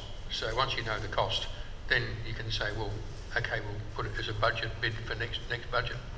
It's not adopting it to go ahead and do it, it's just asking how much it would cost to do it. Is there any further discussion on it? So I'll put the motion, all those in favour? Against, it's carried unanimously.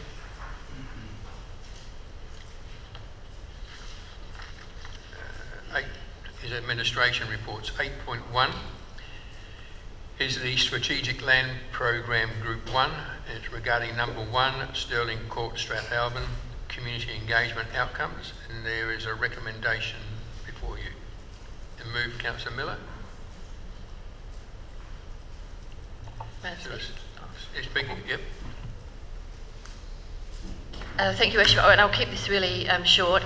I want to thank the community for the response that we've received here. I want to thank the deputies for last meeting and this meeting. I think this is a very sensible decision. We have Strath growing at, on average, I think around 125 allotments per annum. We are in the process of developing a sport and recreation strategy and facilities development plan. I think this piece of land is quite strategic. When you, at the village conversations, there was this fabulous map that had all the green space and rail corridors, and this just highlights really, you may not see it from the ground, but you see it from the air, I think you know what I mean, where these tracks of beautiful green corridors are. It's not just about the horse trails, it's about biodiversity. It was really great to see the level of interest and the education around this use for this piece of land. So I think this is the only decision that really that we can make when it comes to this piece of land. Thank you. So do we have a seconder for that? Councillor Scott? Yes, if I may just speak very briefly. When this came up, particularly those not in that ward or Strathalbyn residents were unaware of the use of the ground, and it appeared on the surface that it could be a saleable block. I've had some very constructive communication with those that know more about it than I do, and I'm very happy to second this and that we not proceed with selling it. It's obviously used and it's appreciated, and it belongs to the community, and therefore the community can retain it as far as I'm concerned. Any further discussion? Councillor Nicholson. Thank you. With the greatest respect to the residents who use this land and everybody who contributed in the public consultation, I am wondering, when I read this report, when we might be able to dispose of land.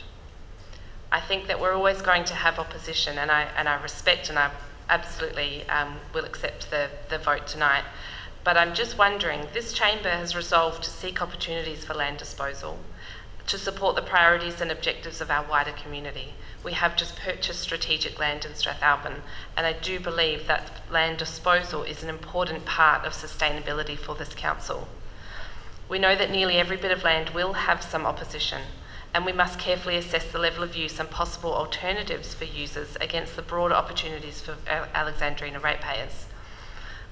I appreciate Councillor Scott's comments that administration has identified this parcel of land and perhaps the uses weren't known, so I greatly appreciate that.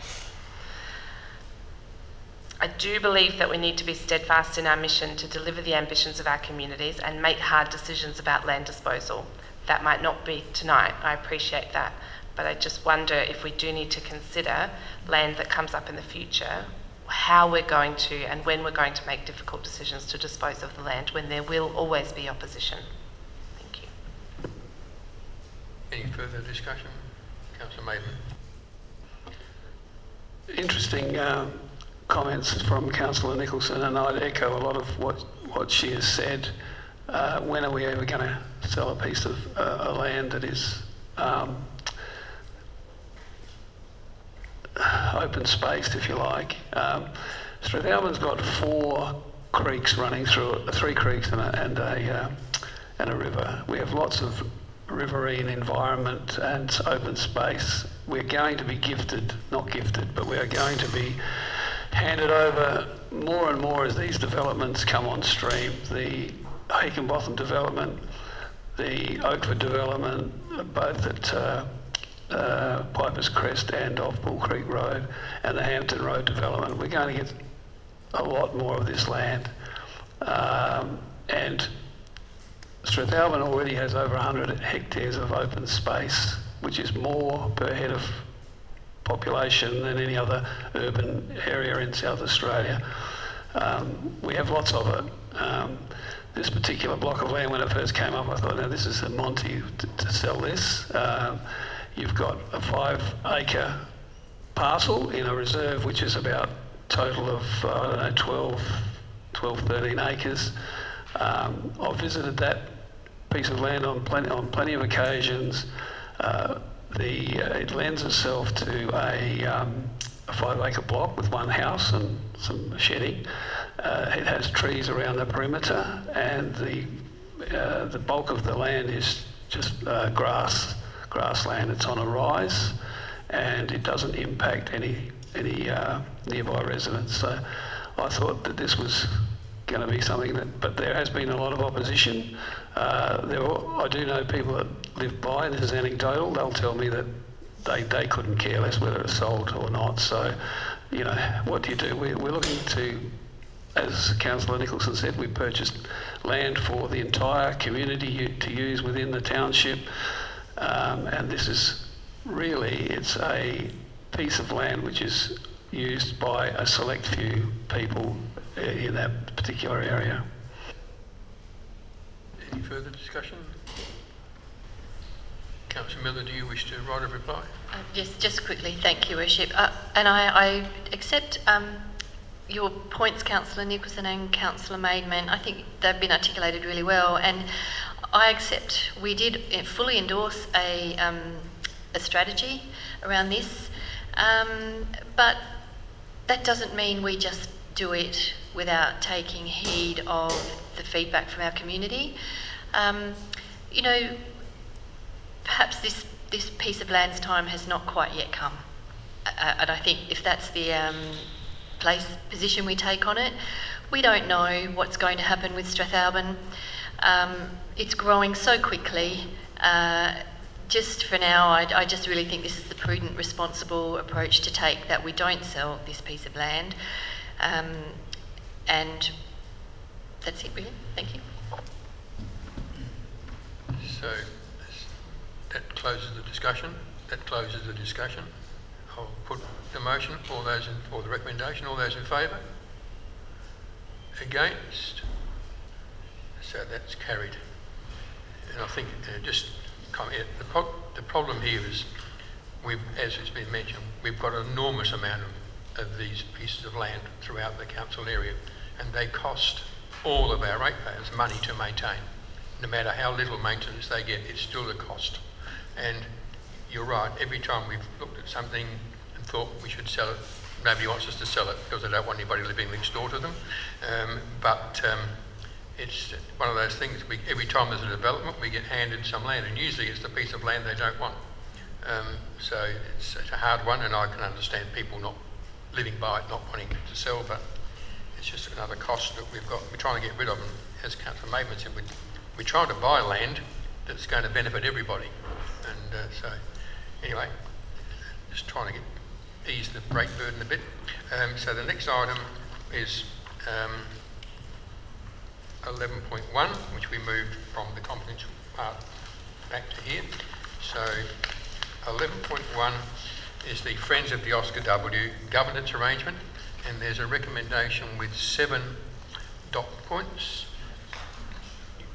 You want to speak? I'll get Nigel to speak. Wants to speak to it first.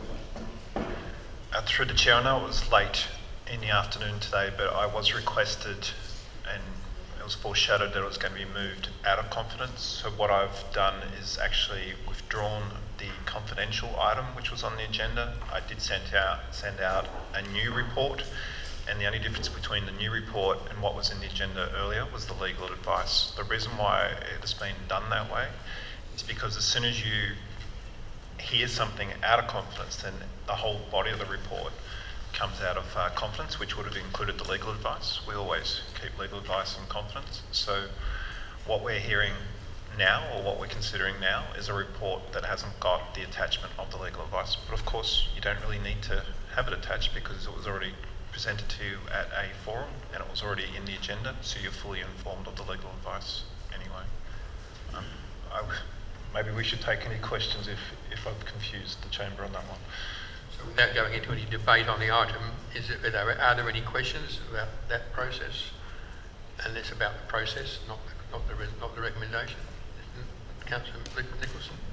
So just confirming the wording, I'm quickly trying to load my emails, but the wording of the recommendations hasn't changed? Councillor Miller. This is a procedural comment. I have no problem with this being considered in public. What I do have a slight issue was why it was in confidence in the first place, because there may have been people in our community who, if they'd known it was going to be in public, would be here listening to this. So that's my only reservation, but it is going to be a public document. There will be a recording, so I just think in future perhaps we don't go into put in an agenda that something's going to be in confidence when possibly the reasons don't need to be there. So it's just a procedural comment. So we have a recommendation with I think was it 7 or 8 dot points? Sorry, with 7 dot points. So is there, Councillor Coomans, you wish to move that? You wish to speak to it? Thank you, Mayor Parkes. Look, I think it's almost time that we brought this part of it to a close, and there's been a lot of discussions. But look, in terms of the recommendation, I'm just going to ask for a couple of minor variances if I could. Under dot point, under number 1, we've got the Goolwa Community Precinct, the woodshed. There'll be a separate lease for that, a separate lease for the wharf shed, or the riverboat centre as they would call it, and a third one for the paddle steam Oscar W. But what we haven't got in there, and I'd like this as point 4 I think, is the location of the boat. That's not in any of the motion, and I think we need to guarantee that the boat will be located adjacent to the, or moored, that's a good word, moored adjacent to the riverboat centre. And I guess if at any time the boat needs to move for one reason or another, then there'll be some agreement in terms of what that space will be used for.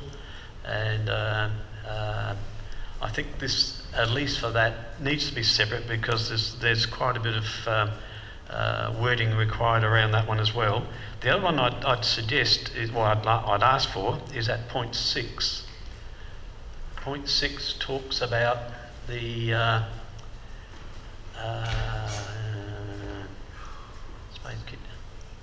I've got a different one.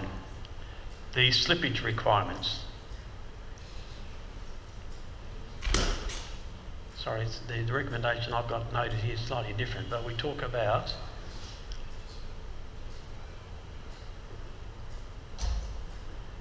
that's it, yeah, that's the 6 I had. Council to pay for all major asset upgrades, including slippage the boat every 2 or 3 years. That's fine, but I'd like to include in there that it may be at the directional recommendation of a maritime authority. So the boat is regularly surveyed, and if they make some recommendation or a requirement, unless or else the boat can't go out, then I think that needs to be included in the wording somewhere. So I know I don't have all that much time, but I guess I just wanted to tell the elected members that last Friday I met with the Friends of the Oscar W committee, and I made it fairly straightforward by just asking them about 10 questions and asking them to say yes or no. And I thought that was the easiest way to find out exactly what their position was. I didn't cover anything that was it was confidential at that stage, so I didn't refer to this confidential matter at all, but I relayed some questions. And look, if you like, if I've got time, can I just, the questions I asked. Do you want the Oscar W to have exclusive mooring rights at the location adjacent to the new riverboat centre? Unanimous yes. Do you want an assured tenancy of the riverboat centre, say for 5, 10, 15 plus years? Unanimous yes. Do you want an ongoing agreement to utilise the council woodyard? Yes. Do you want the annual, biannual or triannual slippage of the Oscar W funded by council? Yes. Do you want council to generally fund the insurances applicable? Yes. Would you like an assured annual grant for general operation of the riverboat centre and the Oscar W calculated on the basis of your actual costings? Yes. Would you like all volunteers to be under the umbrella of the Oscar W Incorporated Group? Yes. Would you like the assistance in the training and police clearances for the volunteers as necessary? Yes. Do you want to see the riverboat centre fit out generally as per your plans and visions, and to take into account the 8 themes and the general floor plan, take this to fruition? Yes. And the big but was, are you prepared to allow the consultant, Carl, to work with you to build on an extensive work? And they all said yes to that. I asked Mayor Parks to come along, and he was only too happy given his history in the maritime sector, and he and I spent half an hour, and we then left, and we left it to the committee to work out whether they supported it. I got a text shortly afterwards and they said yes. Some of the facts that I talked about was the difficulties with volunteers being under the Oscar W or under council or both. And I understand there was one particular member who withdrew his volunteering because he needed to be under council direction. That's now can be fixed if we support all this. If there was a boat crash or incident, litigants would be coming to council as the owner. We're the ones with apparently with the big buckets of money. And the other fact is this is not a profit service, but a tourist service. The boat is a heritage piece of equipment and has a number of work, health and safety issues. It certainly does. The wood cutting also has work, health and safety issues. And unfortunately, the succession issues is an issue because the crew and the membership are all ageing.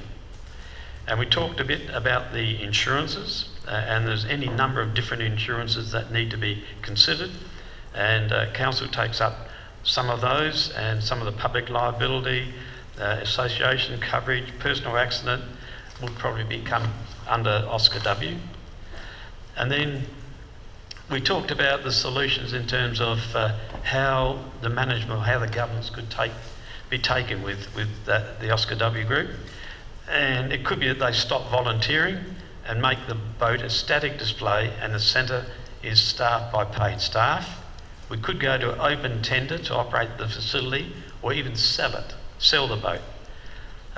We could have a governance model like the Section 41 committee, which I understand it did operate under many years ago, and that in that case council takes full responsibility. It could be as a subsidiary of council with the board of management, and I understand the Victor Harbour Tram is run under that system. There is a current memorandum of understanding which is high risk in relation to responsibilities, duties and allocations because it's an understanding, it's not definitive. And a negotiated lease for a boat for the riverboat centre, woodyard and a boat location, it was agreed that that is the best way forward. And then under a lease agreement, it clearly states out the responsibilities of the operations and clarifies everything, including insurances, the maintenance, the surveying, the qualification, etc. All volunteers come under the Friends of the Oscar W only, and council steps back. The leases will be on a peppercorn basis, So we can demand $1 a year for each if we want to. I doubt if we will. Council to pay all insurances. There'll be an annual reducing grant from council to cover the shortfalls per annual agreed budget. So there will be a submission of a budget each year. Council to pay for all major upgrades, including slippage. Council can take the bookings, or continue to do that. The leases will require approval of council. So all 4 leases will come back to council for approval. And that the consultant is going to be working with the Friends of the Oscar W with their floor plan concept and put it into detailed design, including the 8 identified themes. And the Friends of the Oscar W is to plan and manage the fit out of the kitchen, the social areas, etc., to agreed funding. So they will take responsibilities for that, and any proceeds from fundraising activities remain with the Friends of the Oscar W. So once these governance arrangements is agreed to... Councillor Coomans, now we're over 5 minutes, so have you got much further to go? I've got 3 words left. Good. But I have to just start. Once the governance arrangements is agreed, the work will proceed. Thank you. So do we have a seconder? Councillor Livingston. Do you want to speak to it? Pardon? Ask a question first, if that's okay. So in relation to the amendment to the motion regarding the separate lease for the location of the mooring of the Oscar adjacent to the Riverboat Centre, I assumed I just want to confirm that that would then still tie back to the lease for the Riverboat Centre itself. Through the chair, when I was looking at that one, it could be tied back to the actual boat, number 3, or it could be tied back to 2. I don't think this really instructs me to create 4 leases, but it's just making sure that it's covered exactly, that they've got that mooring in that location, and I'm happy to bring that back in some form. Okay. Speak to it now. Okay. I support this motion. I appreciate the amount of effort that has been put into this report and recommendation. In particular, I do find it great that there is the establishment of a funding agreement with milestones with council, which then makes sure that the Friends of the Oscar W and council are, I guess, accountable in relation to the fit out as well, but also that the Friends of the Oscar W do have a lot of say in what happens in the wharf shed. I do want to note that the Oscar W does provide a great service to our community, and everyone that goes on there enjoys it. It's great for the volunteers and has always been such a success for our community, and it is really great that we have reached a point where both the council and the Friends of the Oscar W are working together to reach a good outcome for the community. Any Councillor Miller? I have a point of order first, Your Worship. I think we've just twice now breached the guiding principles of our Code of Practice of Meeting Procedures. First of all, that's quite a change. We're talking now about the location of the boat. And secondly, I sent an email, I had the courtesy to send an email yesterday morning, so this is just a question, asking for a brief dot point of Councillor Coomans' discussions with Oscar, and I understand you had a meeting with George, and then there were some issues raised about who we are actually negotiating with and who is the spokesperson for the Oscar. This was going to be heard in confidence, so people who may have a stakeholder interest in this aren't present because they didn't know it was going to be in the public domain, this discussion. So I am really uncomfortable with where we've just landed with this. Well, there's no point of order. For a start, the location of the boat is actually already resolved by council. It was when we went through the drama and debacle for God knows how many years, it cost us $1.5 million. That was all about where the boat was and where the shed was. So the location of the boat's hard and fast set. There's a resolution that covers that adjacent to their part of the shed. And if you look at Spirit Australia Cruises, their lease is for the booking station, which incorporates their mooring. It's all in the one lease. As far as meetings with, the meeting that I have with a member of that committee, and Councillor Coomans and I met, this agenda item was already done, and there's nothing in this agenda that relates to anything different to what was there before we went there. We can't put the agenda. We put an agenda out on Thursday. We had a meeting on Friday. We can't backtrack it, and so there's no point of order whatsoever. And yeah.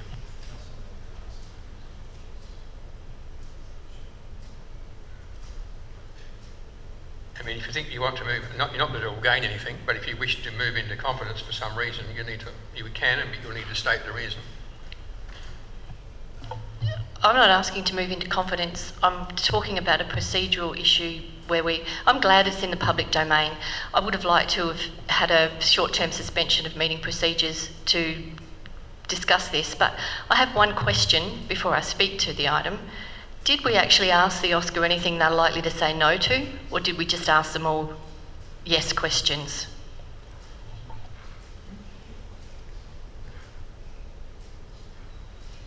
We can't answer that. We just asked, I think as far as I can recall, we simply discussed the options with the Friends of the Oscar W, and they went away and thought about it. As simple as that. There's lots of options. I mean, for example, we're talking about slipping the boat or when it should be maintained. I'll tell you something now. The Friends of the Oscar W and this council have no say in it. Maritime AMSA will tell us when that boat has to come out of the water to be surveyed and when it has to be checked, and the shipwright will come from AMSA and he'll look at it and say what needs doing. It's not negotiable. It's a commercial vessel, carries passengers. So it happens to every boat. The River Murray Princess gets out the water every 2 years.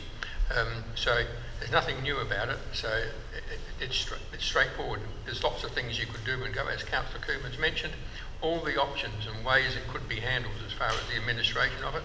And they had all those choices. We left it to them. Yes, and the CEO, with this item, because we want to make sure it's right, he did seek legal opinion on this and how it's to be handled. I have another question, and then I'll speak. Who are we negotiating still with their public officer, or where are we at with that? Because do we need to resolve to support something or not? We discuss in the first place with the President of the Friends of Oscar W, and it's up to the President to determine any other referrals he wishes to make. Look, I can answer that because the question about who the spokesperson is. In the summing up. Yeah, okay. I will. Yeah, but there is a person in the gallery from the. Okay, so my only other question is, or would the mover and the seconder consider putting a date on this, recommendation 3, that this is resolved by the February 2024 council meeting? Because, and I might as well speak, I am really nervous that this is going to be another Goolwa Oval, and we are going to negotiate with the Oscar for a long time. This just needs to be sorted out. We have a huge risk every time that boat goes out. So I think you said, Your Worship, that the boat's possibly going out tomorrow, or someone said. I just want to know where we're at with managing the risk of this and when we can expect that this lease is sorted. I didn't say it was going out tomorrow. I said it could very well be going out tomorrow. I don't know. I didn't want them to be here tired if they had a cruise tomorrow. They do with midweek cruises. I don't know what their schedule is. What was the other bit of the question about? Yeah. Through the Chair. What this motion is doing is instructing administration to go ahead and prepare 3 leases in consultation with the Friends of Oscar W. I will be involved in that, and I will work out who we liaise with. That's an operational side of things. What Council's deciding tonight is, do we go down the lease path? We have been spending a lot of time talking about an MOU for the past few months. I don't think the MOU, well, the advice that we got, the MOU was not the vehicle to move forward. I think now that we've got the instruction of going ahead with leases, we'll be able to move more rapidly, and we will try and do it as soon as possible. Putting a date on it is difficult to do because we've got to get this right. But I can assure you that administration will be treating this as a priority, and I can also assure you that I've been talking to legal and our risk services of exactly the course of action that we're doing. Should something deviate from that, I'll bring it back to the chamber. Any, Councillor Scott? I just want to suggest that under 2.1 that the word compliance be put in between maintenance and surveying, or insurance and maintenance. I think it's important that compliance is front of mind in everything that they do.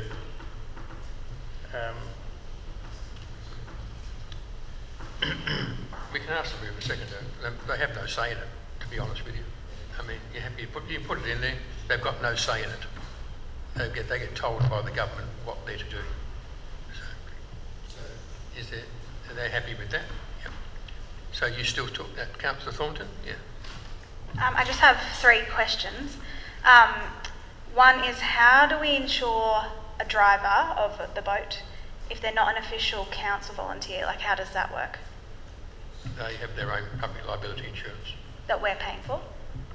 It doesn't matter who pays. At the moment they pay, I think they pay for themselves. It doesn't matter what the arrangement is, but they'd have public liability insurance that's paid for, and the committee members would have indemnity insurance over individuals.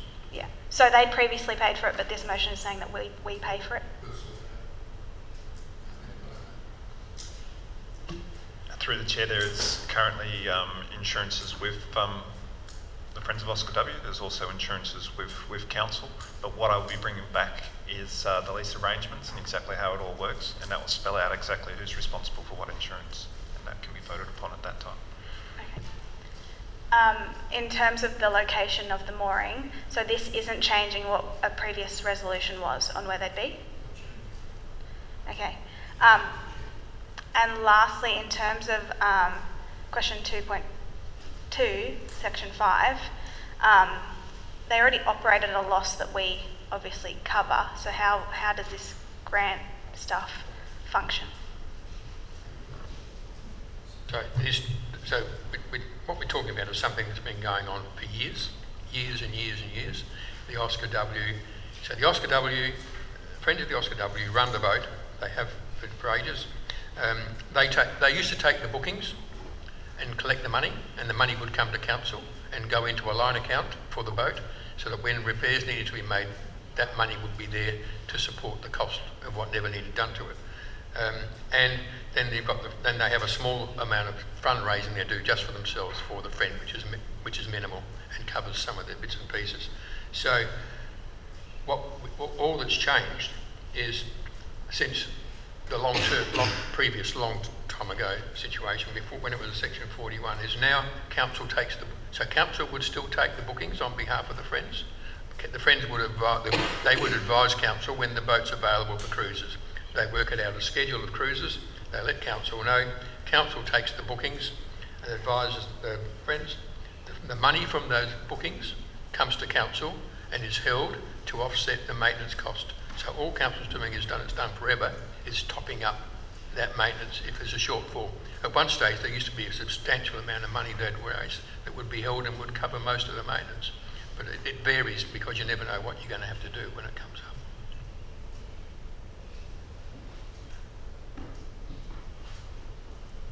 Councillor Nicholson. Thank you, Your Worship.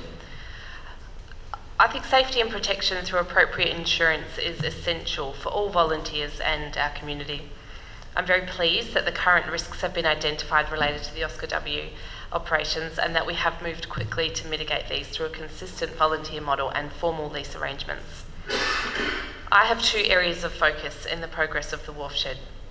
1, ensuring a long-term home for the Oscar W, her crew and her friends, where there is space for the work that needs to be done, space for this dedicated and highly valued group of volunteers to meet and connect, and space for the community to learn about and share in the amazing history of our area. My second area of focus is activating the Wharf Precinct to deliver a return on the significant investment of our ratepayers through local, state and federal government. This means delivering an experience within the Riverboat Centre that is attractive to wharf visitors, results in high visitation and excellent reviews. A highly successful exhibition will strengthen local and visitor appreciation of the Oscar W, Goolwa riverboat history and the incredible volunteers that make this all possible. With their extensive experience setting up exhibition spaces across Australia, the expertise of exhibition studios is essential, in my mind, to delivering what we're aiming to achieve at the wharf and within the Riverboat Centre. I'm in full support of the ongoing input from exhibition studios to build on the themes and floor plan already developed by the hard work of the Friends of Oscar W. We're not in confidence, so I'd like to state my appreciation of every volunteer for their hard work and dedication through this project. There have been challenges, but I do believe that through working together we can all ensure a great outcome. I look forward to the ongoing collaboration and presentation of the final design and budget to this chamber, and I'm in support of the motion. Any further discussion? Councillor Miller. I just have a question. How long are the leases proposed to be? Does that imply that there will need to be a period of consultation to the community if they're in line with our leasing policy? And the other question I have is, will the subsidy per passenger, which is currently around $60, will that likely be greater than what it is now? Through the Chair, I'll answer both of those. When it comes to the leases, there's a certain period of time that will trigger. I've got a 5. If it's greater than 5, we'll trigger a consultation period. We'll go into negotiation with the Friends of Oscar W to determine what length of time they want, so we'll work out if consultation is required for that. As far as the subsidy goes, what the Mayor was saying earlier and what we had the presentation from the Friends of Oscar W is that it has varied in years gone by. They are trying to get it more cost neutral, and as it gets more cost neutral, then the money that we'll hand out will be less. So I'm not sure if it's going to be $60 per person or what it's going to be based upon income that's received. It varies. But through the Chair, what this is, sorry, I jumped in again. What this is proposing to do is that a budget is set at the start of the year and that gets worked towards. And if there's any variance to that budget, it would come back to Council to consider. This also opens up the opportunity for them to go back for sponsorship. Now, they used to have sponsorship on the boat, significant. So prior to Coorong Quays, Aspen Group taking over the marina, it was privately owned, and the slipping of the boat every 2 years was free of charge, and it could stay on the slip as long as it needed to, no charge at all. That's thousands of dollars, I can tell you. And that was done because on their awning on the back little shelter, it had the Marina Hamish Island. So they'll go out and negotiate all those sort of things and that's to offset the maintenance costs, which is good. Is anybody else? Councillor Coomans, do you wish to sum up? Yes, thank you. This council elected me as the liaison officer between council and the Friends of the Oscar W, and I have taken that pretty seriously. I attend their meetings. I normally provide perhaps a bit of advice, and up to now they've accepted that, and I thank them for that. The question raised about the Oscar W knowing nothing about tonight. Well, we actually have Nigel Robertson in the gallery, and last Friday he was elected as Vice President of the Friends of the Oscar W. Before that he was the spokesperson for the group. He's now Vice President and also spokesperson, together with the President, George. So they are aware of what's happening tonight. I couldn't tell them it was definite, but that was my intention to do so. I told no one except the CEO what my intentions were for Friday. I didn't have any discussions with any of the Oscar W people because I wanted to make sure that when I arrived there I was talking to the whole committee, not to individuals. And when I asked you to come along, you were only too happy to do so. So when I went through those points, I've been accused of asking Dorothy Dix questions. there was about 3 of those that I had no idea whether the committee was going to support or not. One was the lease, because they are operating on the memorandum of understanding at the moment, but they were very pleased with that. The other one was whether the volunteers would remain, should be council, or should they be Oscar W or whatever. And I suggested they should be Oscar W, and they agreed with that. So that was number 2. I wasn't sure which way they would go. And the third one was in terms of the consultant, because discussion beforehand had said, don't want to know about this consultant, but they agreed to that as well. So there has been a give and take on all parties, and what I'm going to suggest, if this gets through tonight, that the CEO, the Mayor himself, will meet with the President and Vice President, and we'll set some parameters about how we go forward. And it will include things like, behaviour and all those things that were raised last Monday night, which I won't even start discussing. So I think we're on the right track with all of this. I think this has a fantastic future, and I'd request that all members support this, that we make this unanimous. Thank you. That closes the discussion, so I'll put the recommendation. All those in favour? Against? That's carried unanimously. Thank you.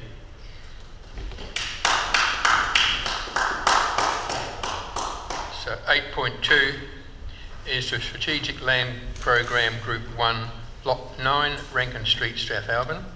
The community engagement outcomes, and there's a recommendation with 4 dot points. Moved, Councillor Maidment.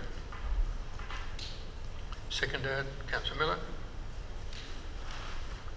Is there any discussion? Councillor Maidment. Absolutely, we should sell this parcel of land. It's landlocked in any case. It's on a downward slope to the river. People were saying that they need access from the park up through to Rankine Street. Well, you'd have to traverse private property to do that, and pass through this particular parcel of land as well. So that's not at all advisable. It's just one of those quirks of the system, and it's been lost over time. The certificate of title has no relevance to today, and it would be better utilised in the hands of, I think there's 3 titles in that particular area, so the 3, I think I do know that they're held by the one person, but and that person will incorporate that into the major title there. There are 3 titles on that block, and good luck to him if he wants to develop that site for another purpose, because it lends itself to great retail space in the centre of town. Any further discussion? No, I'll put the recommendation. All those in favour? Against? It's carried unanimously. 8.3 is the retention of historic trees, and there's a recommendation there with 2 dot points. Is there a movement for that? No? Councillor Nicholson? Seconder, Councillor Livingston. Any discussion? I'll put the recommendation. All those in favour? Against? That's carried unanimously.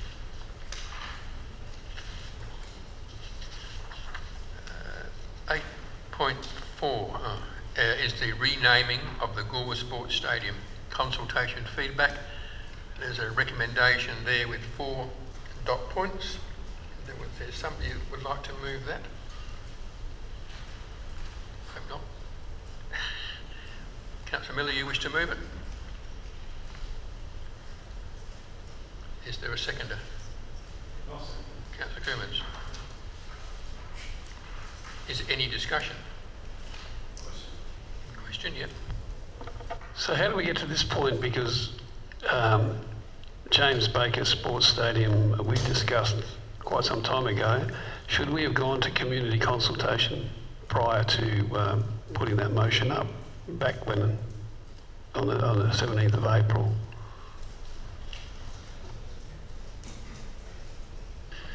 Through the chair, the original motion which was put to council was that we go out to consultation. Council on the night decided just to make the change immediately. We later got feedback from legal that we should have gone out to consultation. So we went out to consultation after bringing back a report to council.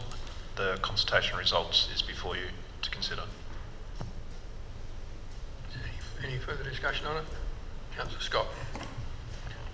I'm extremely disappointed, and this is the downside of I guess the downside of democracy, because in fairness to those that have replied, a lot of them probably weren't here when all the plans for that stadium were made and all the work that went into getting the money that had to be raised. The days of when the Apex Club was in full flight in Goolwa and virtually transformed Goolwa, broadly speaking, with an amazing amount of work, was back in the 70s. And to think that this is being squashed, I think is just extremely disappointing, because I know a little bit, not a lot, but I know a little bit about how much went into it and the work back then. And life wasn't life was never easy, but it was a different world back then. And I just think it's a great shame that we have to now respond to the thoughts and deliberations of people who, as I say respectfully, probably may not have even been born back then. And here we are, and I feel very sorry for the family and for the late James. He was a champion fellow, and I thought it was so fitting that that stadium would be named after him. And I say it's with profound disappointment, and I would urge us to, in the new year, think about how some other significant way that we can name something after him when we hear about some of the seats that are put out in the community. And here's a person who's done a huge amount, a pillar of the town in his time, and it's being rejected, just beyond me, but I guess we have to follow it. Councillor Coomans. Yeah, thank you, Mayor Parks, and I know you were in strong support of naming it after that person, and I respect that. You know, I know lots of people in the community do one hell of a lot of work, and we do find ways of acknowledging them. Maybe not the building, but maybe the one of the rooms or something of that nature, and that happens quite often. But the part that I didn't like when we first considered this wasn't the good work of the gentleman, but when someone says a function's happening at a particular named stadium, and the first thing you say is, well, where's that? You know, if you called it the Goolwa Oval, or if you called it whatever you want to call it, where it's a locational or a suburb, then it's so much easier to find. So in the past, I've found ways of acknowledging people, and you do it in other ways. And you know, obviously the minor things is you make them life members, and he probably really is twofold, and so forth. And I know the good work of, you know, clubs like the Apex, the old Apex clubs and things. So I don't take any pleasure in doing this, but I think we just need to find a way of acknowledging that person. Any further discussion? Oh, just before we go, I'll just say a couple of things. Do you want to speak now?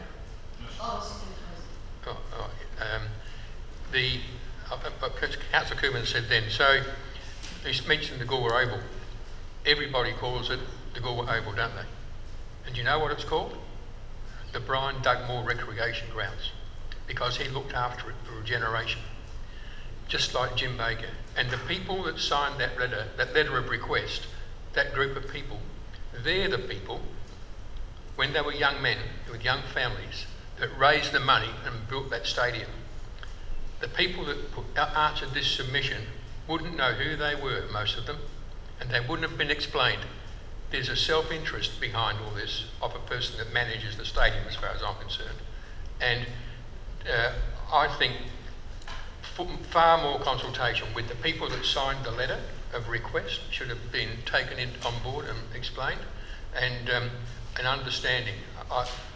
I mean, I saw one of the family today when I went down to my boat, and I didn't know how to tell him that his father's name was not going to go on that building.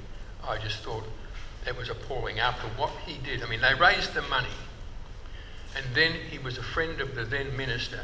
He got an audience with the minister, sat in the minister's office, and said, we don't want just an average everyday basketball stadium floor. We want a high quality professional sprung floor. If you've been in there, you'll see what that floor's like. It's magic. And he sat in that office, and this is going back in the 70s, and he needed $70,000, and he refused to leave until the minister agreed to it. And that's the sort of man he was. And that's why, I mean, he doesn't have to, so people still call it, they'll still call it the Goolwa Basketball Stadium. And all they were talking about was maybe in the entrance foyer or something like that, a plaque recognising Apex and Jim Baker and what he did to get that stadium for the community. Because the young people that play in there now wouldn't have a clue who built that stadium for them. I think it's very, very sad, and it makes me wish I'd never moved it, because I've subjected the family to a great deal of harm I can see coming in the future. Mental harm. It's not fair. Anyway, you want to finish? Thank you, Worship. And I completely understand your words. I echo Councillor Scott's and Councillor Coomans. I think he articulated how this is for all of us. I've moved this because I too think buildings, Goolwa Sports Stadium says it all really. I just want to avoid any doubt here. I am not moving this or speaking for this to diminish the contribution made by James Baker. And that is, I don't know how I can make that clear to anybody listening or to his family. That is certainly not what I'm doing here. I just was actually quite surprised by the response from the community. I actually thought there'd be none. So I think we have to, I think we've made a prudent decision here to consult the community. It should not, and I hope it's not, and then my intent is not to diminish his contribution or cause any harm to his family or anyone. And I don't see councils doing that to people, but that's, I think, calling it the Goolwa Sports Stadium is the right thing to do, and that's why I moved it. Thank you. So that ends the discussion, so I'll put the recommendation. All those in favour? Against? So it is lost. No. You bring something back. Nigel will bring something back to the January meeting regarding that. 8.5 is an investigation report regarding the mural on the water tower and Laucke's flour mill in Strathalbyn, and there's a recommendation with 2 dot points. Is there a mover for that? Councillor Maidment? Is there a seconder? Councillor Livingston? Is there any discussion? We're just looking into it. Councillor Maidment? Yeah, just that it would be difficult to line up all the parties concerned to get this up and about. It was discussed about 4 years ago and got nowhere, excuse me. And I appreciate that we do need some public art opportunities throughout our district, and I'm pleased that number 2, that a digital projection public art project, of which I'm aware, will be presented to council next year for budget funding consideration. That's along the lines of Illuminate Adelaide. So I've been discussing with some people around that, so not that I'll be involved in any way, shape or form, but they just wanted to sound out whether that would be an opportunity to be able to do that at Strath following Illuminate. So hope you support this. Any further discussion? Councillor Thornton. I just want to say I still get people asking me and suggesting this as a good idea, so I'm not going to give up on it. Any further? No, so that closes the discussion. I'll put the recommendation. All those in favour? In favour? Question.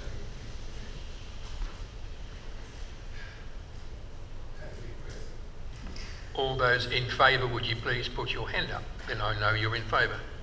One. Against? My God. Against? You make it extremely hard for me. I'm telling you, extremely hard when you don't put your hand up. It's carried unanimously. Would you like to have a 5-minute break? Yes or no? Hands in favour? Hands will say yes. No hands will say no. What are we doing? I'm still trying to find out. We're not having a break. I think we all need a break. So we'll have a 5-minute break, so we'll be back here at 5 minutes past 8, exactly to start.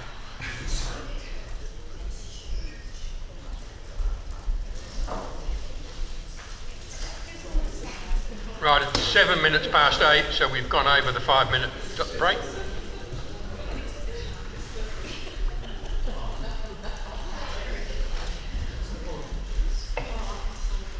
That's the problem with having breaks. People don't observe the break time.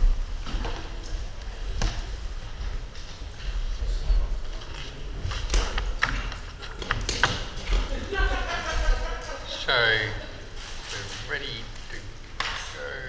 Yep, we're all here. So,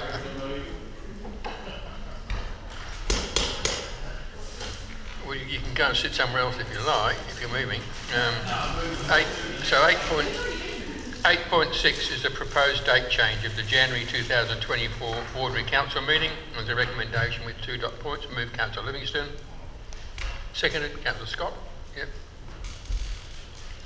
Any discussion? No. We'll put the recommendation. All those in favour? Against? It's carried unanimously. That was a hard one. 8.7 is the outcome of community consultation on the draft Environmental Action Plan 2030 and the draft Climate Emergency Action Plan. And there's a recommendation there with 3 dot points. Move Councillor Coomans. You speaking to it? Yeah. Yeah, thank you. Councillor Nicholson was seconding it. As a member of that Climate Emergency and Environmental Committee, it was very pleasing to see the response. I think it was something like 229 visitors, 44 documents were downloaded, 32 submissions, 17 attended drop-ins. And the submissions indicate a very strong community support for this, so very pleased. And the committee now has some work to do. Thank you. Any further discussion?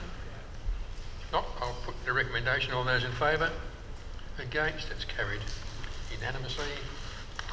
8.8 is the application for a memorial seat for Graham Withers, and there's a recommendation there with 3 dot points.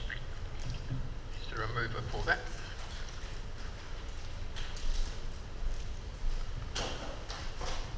You don't have to move it. Can't you move it? Yep. Is there a seconder? Councillor Thornton. Any discussion? Councillor Maidment. Don't have a problem with this at all, but does council have a policy whereby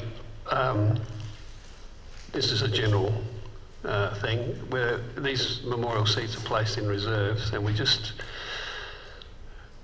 saw the revocation, we'll try the revocation of a reserve out at Stirling Court, and I know there is a little memorial out there. So is there an underlying condition that if council were to need that reserve at some stage, that memorial would be shifted somewhere else?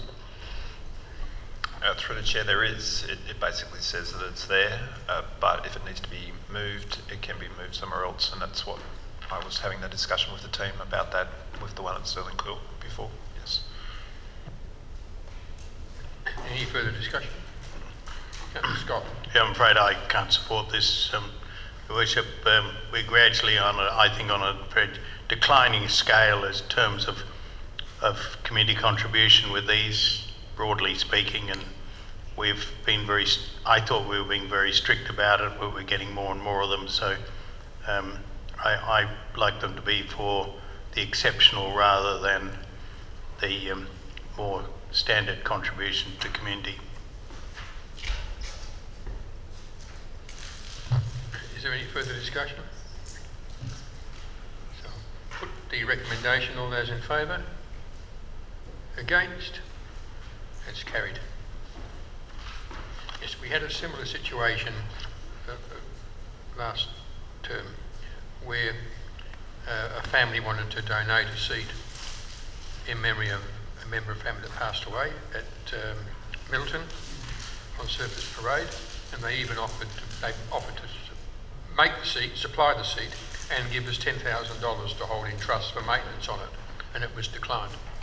So we should have one. We should make our mind up what we're going to do with these seats. 8.9 is Saving and Efficiency Program Review, May 2022 to December 2023, and there's a recommendation that we receive the report. There's 3 dot points. We have a mover, Councillor Livingston.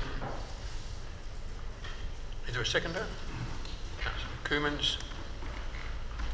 Is there any discussion? Councillor Miller. Thank you, Your Worship. I love this report. I think it was really good to read it. I congratulate the CEO and the administration. Just on page 273, when you're talking about the technology for council reports, I know it's great to streamline them,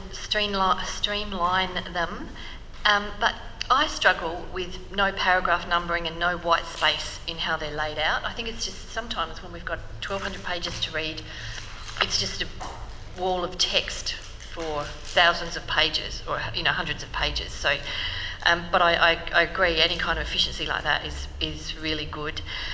The only other comment that I make is about the number of council meetings. I'm not sure just the one metric of how many reports come to council really gives a true picture. And it may be, how many recommendations come that don't get changed, because, if we're always fiddling about with them and reports are having to come back, that's not necessarily an efficient use of our time. The other comment that I make, I know back in 2018, I happened to be on the City of Onkaparinga website today, because looking at savings and efficiencies programs on there. And back in 2018, I came across a document, well, it was in 2019, of the Australasian Local Government Performance Excellence Program that was done by PricewaterhouseCoopers. And in there were the number of councils that participated in that. And I noticed that Alexandrina Council and District Council of Yankalilla actually participated in that. And it was the councils got given a report. Not all councils published it. And I did go looking to see if Alexandrina's version of it had been published, but I couldn't find it. But it's got some great metrics in it about efficiencies and how councils are performing and comparing against others. So I just, perhaps when you go spare a minute, it might be something that we can dig out and have a look at. If it was back in 2019, the final report would have come through. So, and it was great. I'm looking forward to having time to read through it. But I think this is a really great report, and the work that's being done is truly appreciated. And I know that it's a long program for you, and I appreciated the honesty in the briefing on Monday night. And I just want to say thank you to everyone for the work that's gone into this, and the turning the ship is going well. A long way ahead. Thank you. Is there any further, Councillor Scott? Councillor Miller has said quite a bit of what I was going to say, but it was impressive reading, a lot of work's gone into it, and I would like to have some discussion out of the meeting in certain areas of it just to get better clarification, but it was certainly an impressive document. Thank you. Any further discussion? I'll put the recommendation. All those in favour? Against? It's carried unanimously.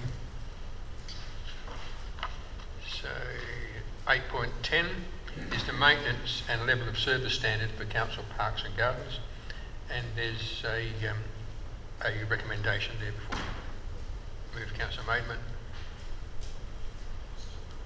Speak to it.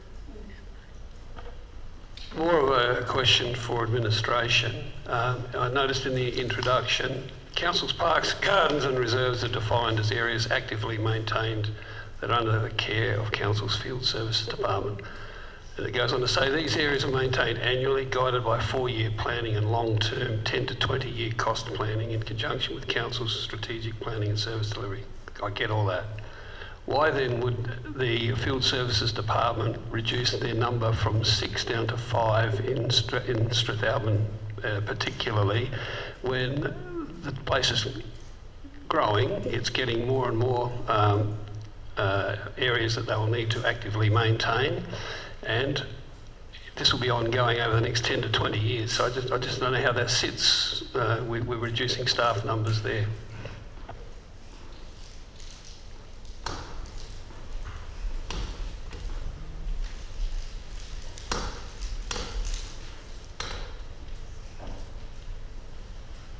Sorry, through the chair, did you say reducing staff numbers? Yeah. We have had some people retiring down there. We have had adverts out for new people to come in, but at the moment we haven't got that. So we are looking actively at bringing more people into that space, especially with the advent of Oakfords and Higgymuffins, I think it is, coming online. So we will be accelerating more people coming in. Through the chair to Mr Baker, if I could. It's also a case of some of the Strath staff actually are based here, so I think there was also a move to have some people that come out of here but still service Strath from this depot as well. That's correct, through the chair. It's about how many people work in Strath, not live in Strath. So yeah, we have guys live here who work in Strath, but I can see what you're talking about regarding headcount. So yeah, we'll be looking at headcount. So we realise that we need to get some more. Seconder? Is there a seconder? Councillor Miller? You wish to speak to it? Just very quickly, I think this is a great report. Thank you. It certainly will make it easier to have a public document like this to refer people to when they ask you, why hasn't the reserve been mown? Or, and I just want to also acknowledge that when some issues are brought to the attention of the field services team, that they do actually respond and go out and have a look, and if it does need a little extra mow, you know, that's truly appreciated by the community, and I know that's not the norm, and it is certainly on a case by case, and the community certainly appreciates that is an extra level of service. But having this document that's publicly available and it's professionally presented will certainly make our lives a lot easier to communicate that to the community. While I'm talking about that, I just want to also say thank you so much for how beautiful the grounds in Strathalbyn in the park looked on Saturday night when it was pageant night. It was just, they are so stunningly beautiful. It's a credit really, and I'm sure the community doesn't mind paying when you have a product like that. So thank you. Councillor Coomans? I've got to say I'm just a little bit disappointed with one item that comes under level B when I think my own community would say it needs to come under level A. And I did ask a question when we had the information evening about the land from, this is in Mount Compass obviously, from Arthur Road all the way down around to Roseman's Reserve, that it's classed as a level B when it's sort of the entrance to Alexandrina. It sort of showcases Alexandrina, and there's that cow feature halfway down that the community decorate for every occasion, including Anzac and Remembrance Days and Christmas and all of that. And it should attract much more attention than what it's getting. It looks okay, but it should be a level A. And when I did raise that about whether to have another look at that, I've had no response back to let me know why it's remained in B and not into A. You know, there's 10,500 traffic movements in front of that reserve every day. It's got more traffic than any other road in Alexandrina, yet we class it as a level B. I think me and my community are disappointed that it isn't a higher level than what it is. Through the Chair, the beauty of this document is showing you what we currently have. So if elected members want to change things, they can change it, and we can look at that during the budget process. But when we're upgrading something from a B to A, that does come at a cost. I've already heard from the North Ward saying that they want more resources. Mount Compass wants more resources. There's other resources in the other wards. We can do all that, but it's going to change the budget. So although you've asked the Field Services Manager to do that, when those discussions are going to be around resourcing at that time. But you now know what it's classified for. If you want to change the classification, that can be done. Councillor Scott. Yes, I noted that Bedford Park was a C reserve, and it's in what I'd call the dress circle of Goolwa, and I was going to raise it with the relevant staff to have it mown, and it was mown that week, but it was in a very ragged state, and I just wonder, considering its position, a bit like what Councillor Coomans said, I just wonder whether we could perhaps lift that a bit, because it's in a pretty special spot. But I appreciate all that's been said and the cost involved, but whether there can be some compromise there or on an as needs basis, I don't know. But I just wanted to raise that because it is in a lovely area, and it was looking a bit bushy before it was mown. But, I got him out of his chair.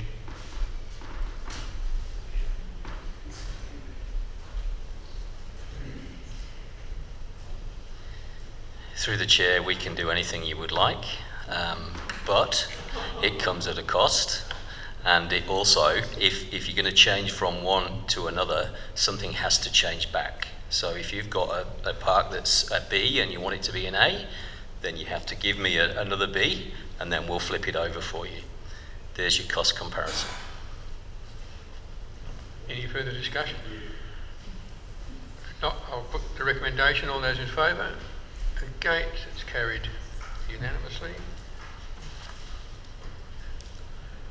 8.11 is the Fleurieu Regional Aquatic Centre First Quarter Budget Review 2023-24. There's a recommendation there that we receive it. Move Councillor Livingston. Seconder. Councillor Nicholson. Any discussion? No. So I put the recommendation. All those in favour? Against? It's carried unanimously. 8.12 is the Fleurieu Regional Waste Authority First Quarter Budget Review 2023-2024, and there is a recommendation that we receive that report. Councillor Maidment. Seconder. Councillor Coomans. Any discussion on that? Not, I'll put the recommendation. All those in favour? Against? It's carried unanimously. 8.13 is the Adelaide Hills Regional Waste Management Authority First Quarter Budget Review for 2023-2024, and the recommendation that we receive that. Move Councillor Scott.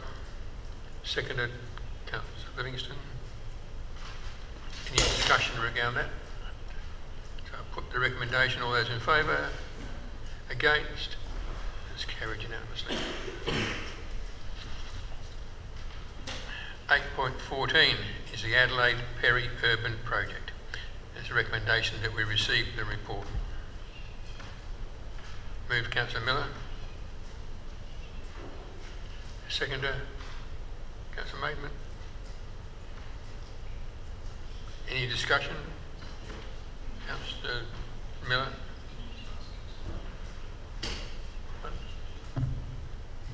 Is there do you have a conflict on this one?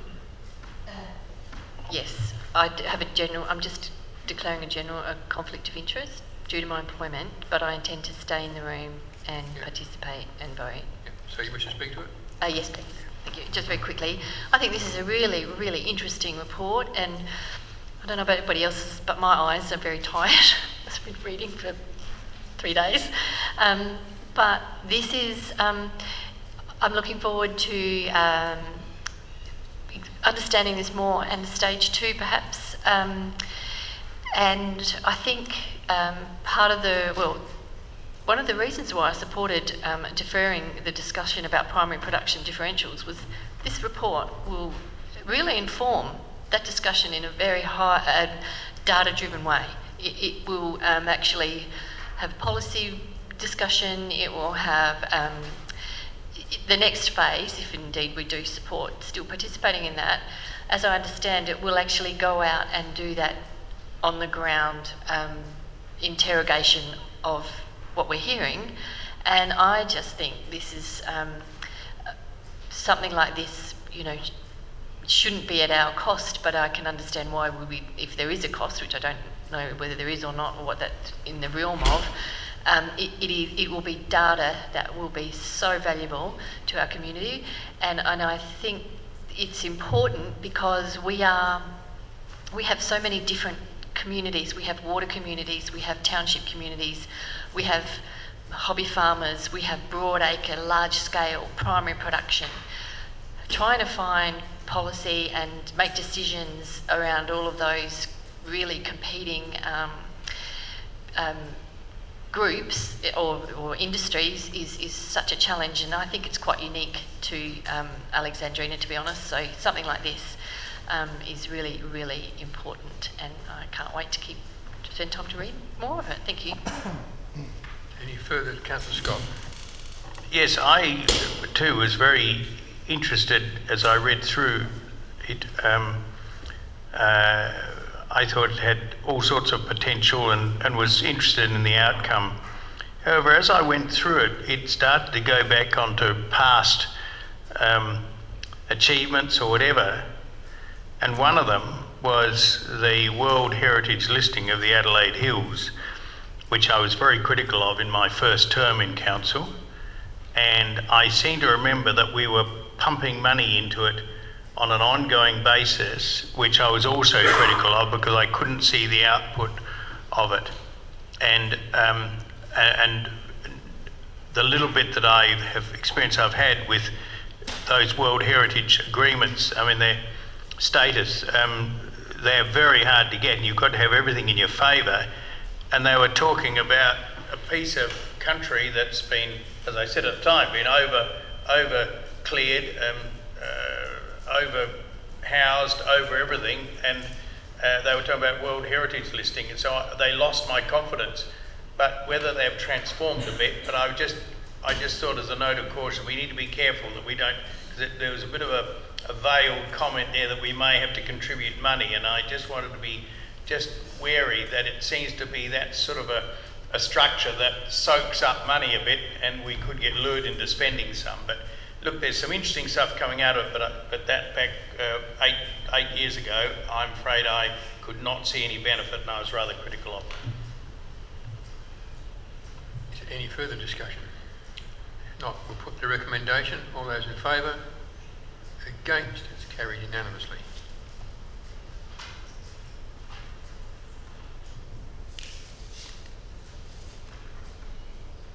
(8.15) is strategic development projects. and there's a recommendation there with 2 dot points. Move, Councillor Nicholson. Do you want to be speaking? Yeah.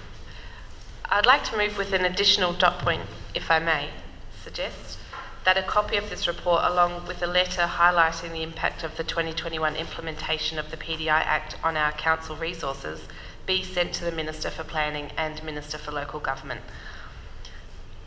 I think that's really important because those changes mean that every proponent-initiated code amendment with no input from council is put onto us on our workload, and as we can see from this report, that's really significant for our region. I think that's really important. It is really important for us to note as a chamber, so I'm glad this report has been brought to us, but I do believe it's really important for the relevant ministers to understand that, and for me, I see it potentially as a base for some advocacy down the track. Looking at how councils are funded. So I hope that everybody will support that. Thank you. Is there a seconder, Councillor Livingston? Any discussion? Councillor Miller. Thank you, Worship. I just have a question. Given the workload on our council, I just wondered, can we afford 8 hours a week supporting Yankalilla? Is that how I understand this, to read this report? We have a shared service arrangement with them? Thanks. Through the Chair. Yes, that 8 hours per week that we provide to Yankalilla was part of the agreement that we signed with them about 2.5 years ago. We are in the process of reviewing that as it stands at the moment. We do see significant benefit and capability and capacity in us supporting our neighbouring councils, but at the same time, as the report demonstrates, our staff time is very precious at the moment. We need to ensure that we're reimbursed appropriately for that so that we can backfill that resource. Any further questions or discussion? I'll put the recommendation. All those in favour?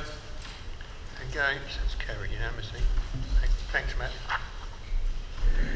8.16 is the Commonwealth Infrastructure Investment Black Spot Program for the Wellington Road, Island Valley Sign and Seal Funding Deed. And there's a recommendation there with 3 dot points. Move, Councillor Miller. And seconded, Councillor Scott. Any discussion?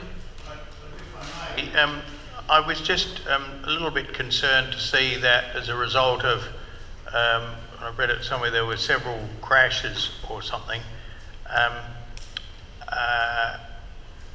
Am I right in saying that road deaths are not part of the criteria for black spot funding? They've been taken out? Or a road death's part of it? It helps your cause if you've had a few deaths. Through the Chair, it does. I mean, they have black spot funding, which they have criteria. When there's more people passing away, then it goes up the criteria a lot more. And I know that we've had a look at the criteria before for black spot funding, and they've gone, it's not dangerous enough. So, Mr. Baker, did you want to add any more, or did I get it correct? Yep, done. It's just that I think it's a bad situation that the road toll and deaths on the road are used for. We should be smarter than that, not waiting for deaths to occur. We should be smart enough to foresee what the problems with those roads, rather than saying, oh, we've lost 3, well, we better try and do something about that corner. I don't think that's a good way of doing it. I raised it 2 terms ago. Right at the beginning I asked the question, and I was led to believe that deaths from road crashes were not part of the criteria anymore, just because you had, you didn't have to have, it used to be if you had a death within 6 months, you would get some money. And I was what I was led to believe, and I thought that had been taken out, and I believe it should be taken out. But I just want to ask again, because there was reference to the fact there'd been some crashes there. I shall find out. Is there any further discussion, Councillor Nicholson? I had a question. Just regarding the conditions around the funding and the need to, my understanding is complete this project by 1st of June, I think it was. My question is how the CEO's team's positioned to complete that project in the time frame, and does it mean that something else has to give? If so, I think I'd be keen to understand what that is, not with the added statement that of course it will take a lot to compromise not accepting this funding. Through the Chair, this wouldn't be work that our council staff would do. We would be putting that out to tender to get a contractor to do it. We'd probably also have a look at our existing program of suppliers and maybe just see who's in the area to see if there's a procurement exemption that can be done. We'll do what we need to do to meet the deadline, but it's not resource intensive for our road gang to do this. Any further discussion? It's good to get some money for something. So put the recommendation, all those in favour? Against? That's carried unanimously. 8.17 is the Bridges Renewal Program, the Wickham Hill Road Bridge at Kaipo. It's a sign and seal of the funding. Is there a mover for that? Councillor Coomans, second to Councillor Scott. Any discussion? I'll put the recommendation, all those in favour? Against? It's carried unanimously. Oh, there we go. 8.18 is the bylaw 2023 resolution, and there is a recommendation with 7 dot points. Do we have a mover for that? Councillor Miller? Do we have a seconder? Councillor Nicholson? Do we have any discussion? No? I'll put the recommendation. All those in favour? Against? That's carried. Here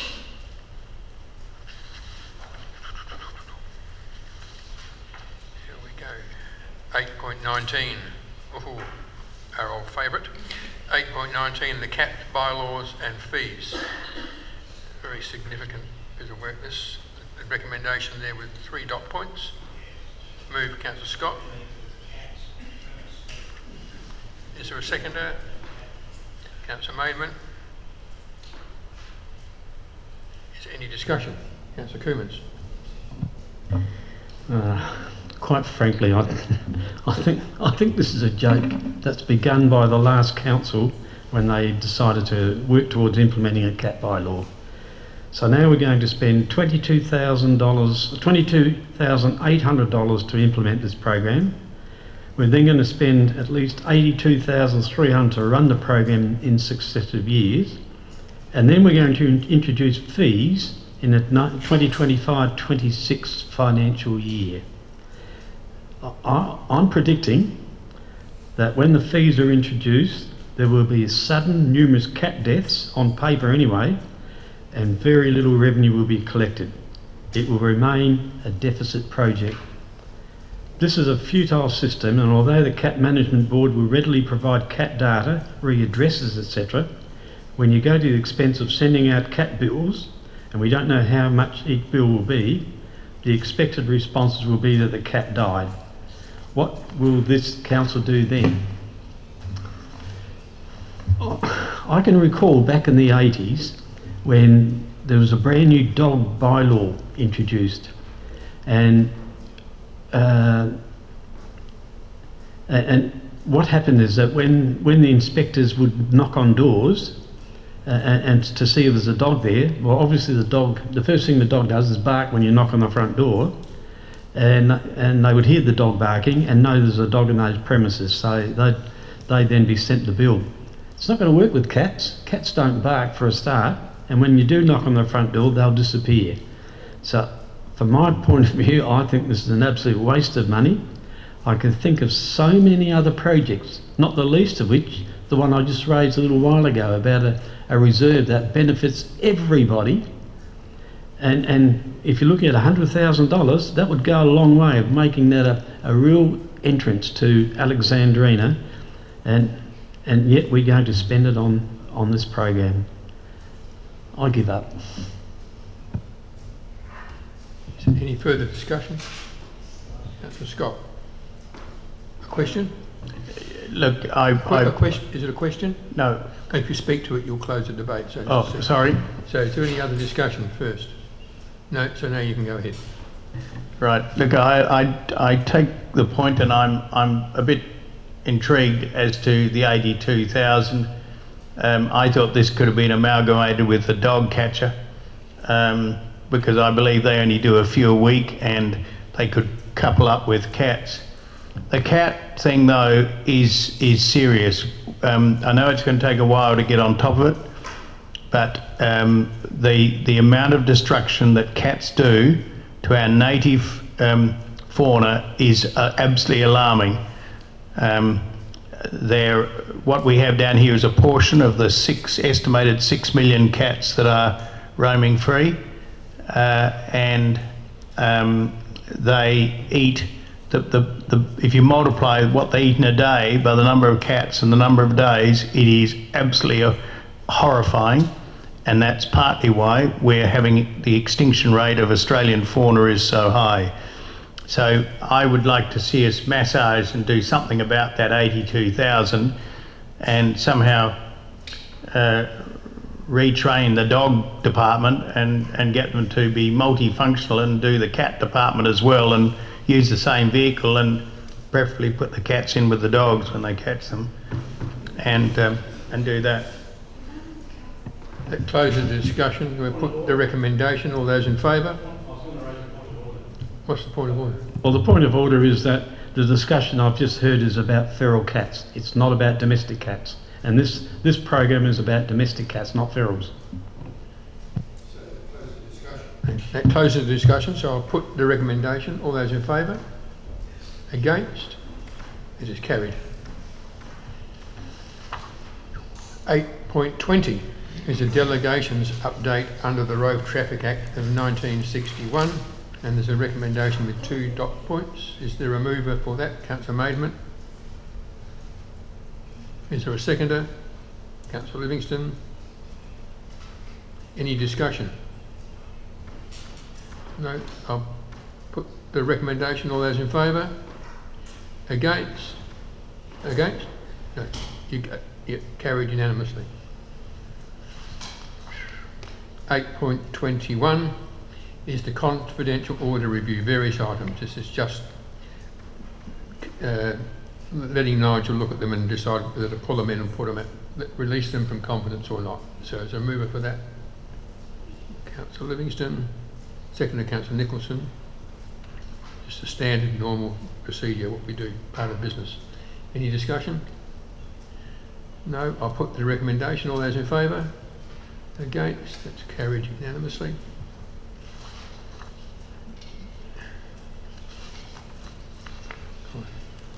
Hang on. 8.22 is the Chief Executive Officer's report, and there's a recommendation that that report for November 2023 be received. Is there a mover for that? Councillor Maidment. Seconder, Councillor Scott. Any discussion or any questions of Nigel regarding his report? Councillor Miller.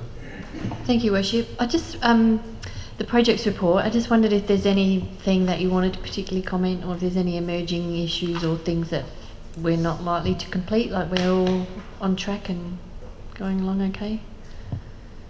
Through the chair, we've got an item later in the agenda, which was something that we identified was an issue, and we'll bring them to you when there is an issue.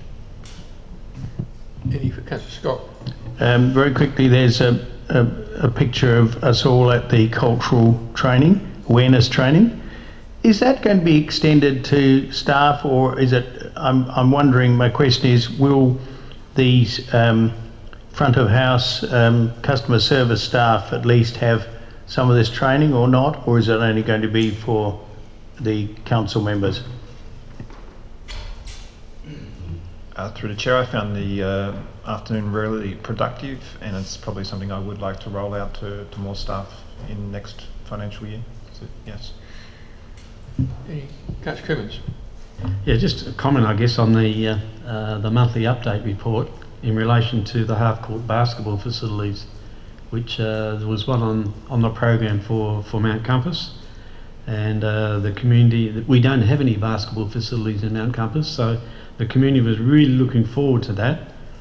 It's been dropped off to be resubmitted in the 24-25 year, and I'd just ask that we've already approved it before, that it gets some sort of priority in the next year so that we can build it earlier rather than later, because the community are waiting for it. Thank you. Okay, any further questions or discussion? I'll put the recommendation. All those in favour? Against? That's carried unanimously. Item 9 is Section 41 Committees and Advisory Panel Minutes and Report. 9.1 is the minutes of the Section 41 Cemeteries Advisory Committee, their highlights report. The recommendation that it be received. Move Councillor Scott. Seconder, Councillor Maidment. Any discussion? Put the recommendation. All those in favour? Against? It's carried unanimously. 9.2 is the minutes of the Section 41 Ratalang, Basham Beach and Horseshoe Bay Advisory Committee, their highlights report. There's a recommendation that that report for November 2023 be received. Move Councillor Coomans. Seconder, Councillor Scott. Any discussion in relation to that?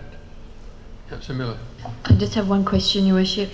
The actions and recommendations contained in the 2018 Ratalang Basham Beach Master Plan, have we started doing that sort of audit about completed, ongoing and outstanding recommendations? Because I understand that'll be going to the committee in, I guess, February, so we won't see that until March. Is that how I correctly understand it? Or can we see it in the agenda? Is that when we'll see it, when it goes in the agenda for the 15th of February meeting? Thank you. Yeah, through the chair, that's correct. You will see it in the agenda. Yeah. Any further discussion? Questions? I'll put the recommendation. All those in favour? Against?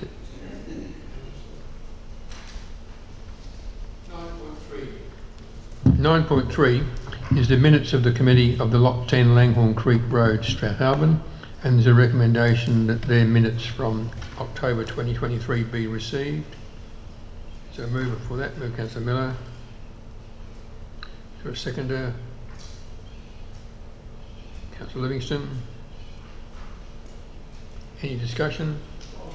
Councillor Miller. Councillor Miller. Councillor Miller. Sorry. That's me.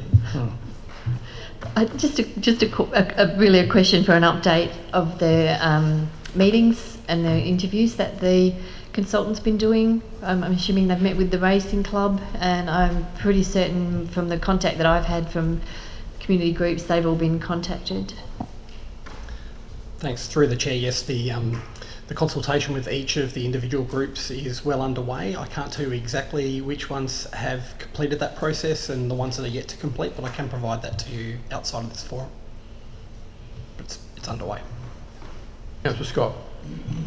Look, I guess there's progress is being made, but just reading those minutes, we seem to be the situation of the perceived monopoly of the harness racing club seems to be cropping up all the time, well, threaded through the minutes. And I just wondered, are we actually still making progress, or are we gradually going around in circles because we keep bumping up against the monopoly of the harness racing club? And I don't mean that to be, I'm not being critical, I'm just asking, I'm just wondering, because it's a major project.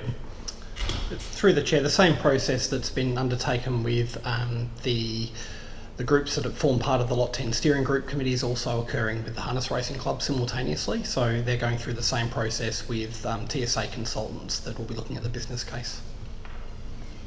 Any further discussion or questions? I'll put the recommendation. All those in favour? Against? It's carried unanimously.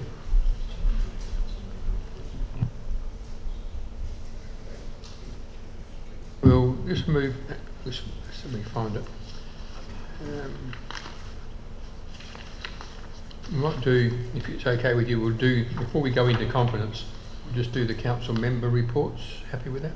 So that's item 10, is council member reports. 10.1 is the presiding members report, which is my report for November. Recommendation that be received. Moved Councillor Nicholson. Seconder, Councillor Scott. Any questions or discussion?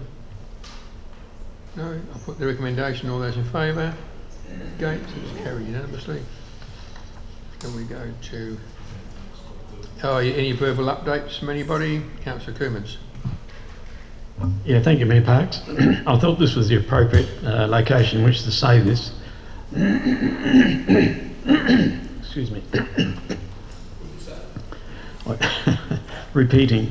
Look, I'm a member of the Climate Emergency and Environmental Committee, and I've been a member for a number of years now. It's proven to be very successful in gaining funding for its projects and the appointment of a climate officer. It's successfully brought together the climate and environmental committees. It's produced action plans, and these were approved tonight. So with your approval, it's time for me to step back. I'd like to be removed from that committee, or step down from that committee, and I'd suggest that someone else takes my place on that. They've now got a fair bit of work to do with these two plans being approved, and I think it's time for another member of council to step up and become a member with Councillor Livingston. And I've got one other to raise as well.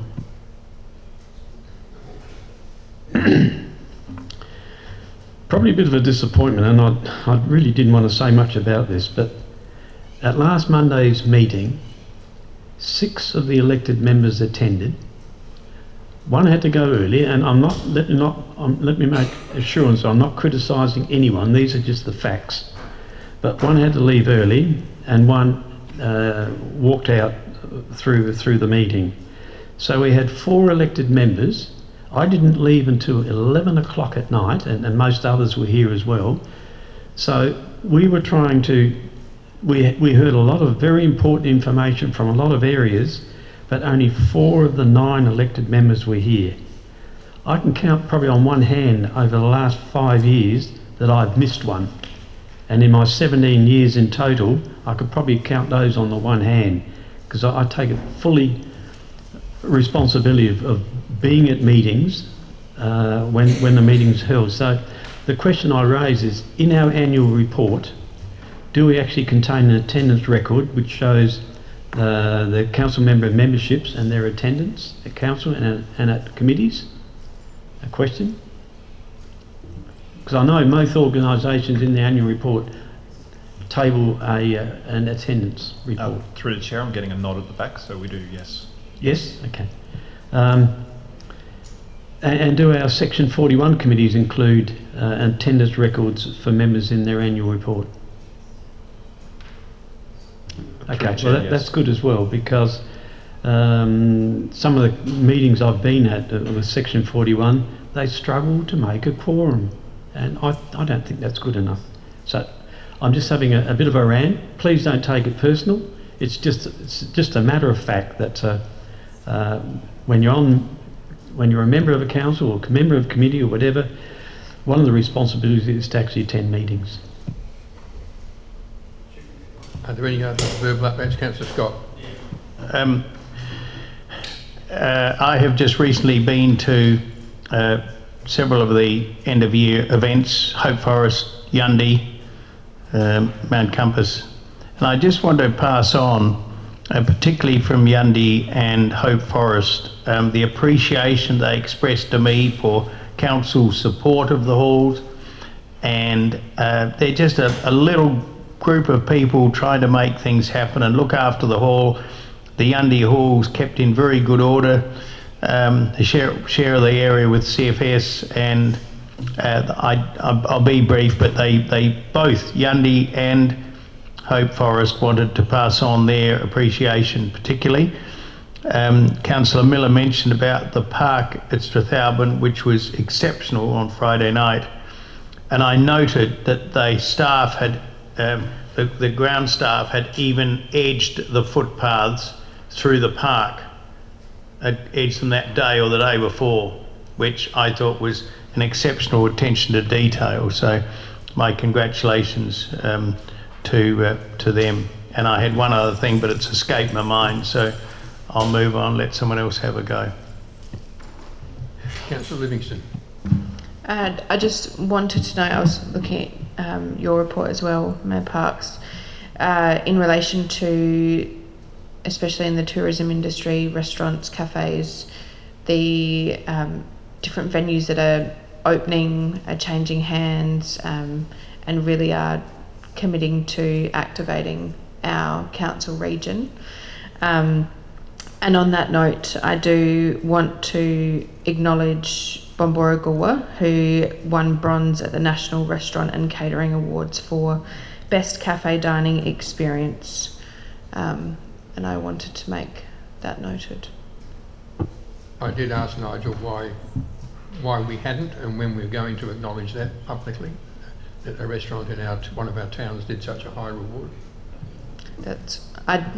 I did tell them that last Monday night when I attended their event.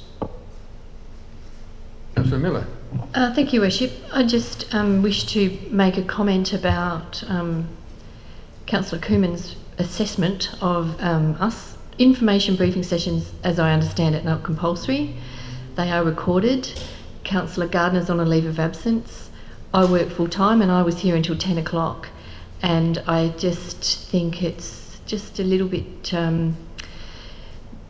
cheeky, I guess, to make such an assessment of us in a public forum. It's perhaps something that could have been handled with a, why don't we do a self-assessment, or in a more positive and constructive way. There are all sorts of reasons why people can't attend things or can't stay for things, especially at this time of year. I work full time. I've been out every night just about, and I think we have the benefit of the recording. They're not decision-making forums. They are not debates. They are information sharing sessions. And so I thank you for your assessment, Councillor Coomans, but I'm not sure it's helpful. Thank you.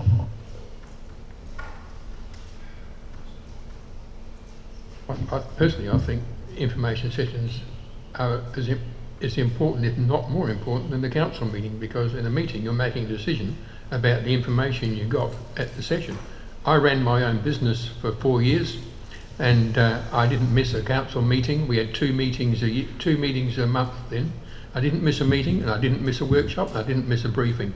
And I went to every function I had to go to, including committees, and I managed to run a business doing that. So I think when you make that commitment to come on council, I look back, sometimes election members, you come on council new, and then they say, oh, well, we're having one of those meetings. Well, for goodness sake, people should look at that before they nominate. But that's one of the difficulties, and why there is difficulty getting younger people to nominate for council, because they've got family and work commitments, and it's hard for them. But it's a shame. So we still encourage them to do it. But are there any other comments from anybody? Councillor Nicholson. I'd also like to really quickly acknowledge the Christmas event in Strathalbyn on Friday night. Council provided money for the steam ranger to go from Goolwa to Strathalbyn for the event. I went not necessarily on duty, but with my family to attend the event, and it was amazing. My 3 girls loved it. The train were talking about it all weekend, telling everyone we knew. It was just spectacular. And I think, I was telling my husband, this is all, organised by the community with council support, and it was really fabulous. So well done, Strathalbyn.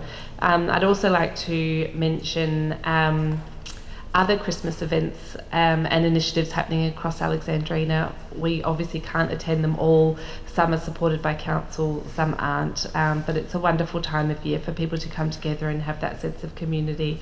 And yeah, Merry Christmas to everybody. Councillor Maidment. I'm loving all these accolades for Christmas where the Angus flows. I will certainly take back that to the committee. And it was due no small part by council's involvement, providing funding for the road closures. Thank you very much. The staff, obviously, that's been mentioned, they did a wonderful job with the presentation of the gardens, as they always do, and we'd like to thank them specifically. Clean up the next day, I think, well, hopefully that went well, because I was there quite late picking up papers and helping out those that were doing that as well. Also, the train was a great initiative, and I do hope that Goolwa does get their pageant back up and running next year, and the train may be an adjunct to Christmas where the Angus flows again, but maybe not sponsored by the council, who would put the money back into Goolwa. We should do it, don't it? I think that's enough reports. I think, Councillor Scott, what are you going to tell us that we don't know? Sorry, the Goolwa carols last night, we didn't mention them at all. Yeah, it was fantastic. You should have been there. He was there all right. You knew where to find him, where the hamburgers were. So any further discussion or comments? No. That's it. Thank you very much. We'll note those. So we now move into confidential items.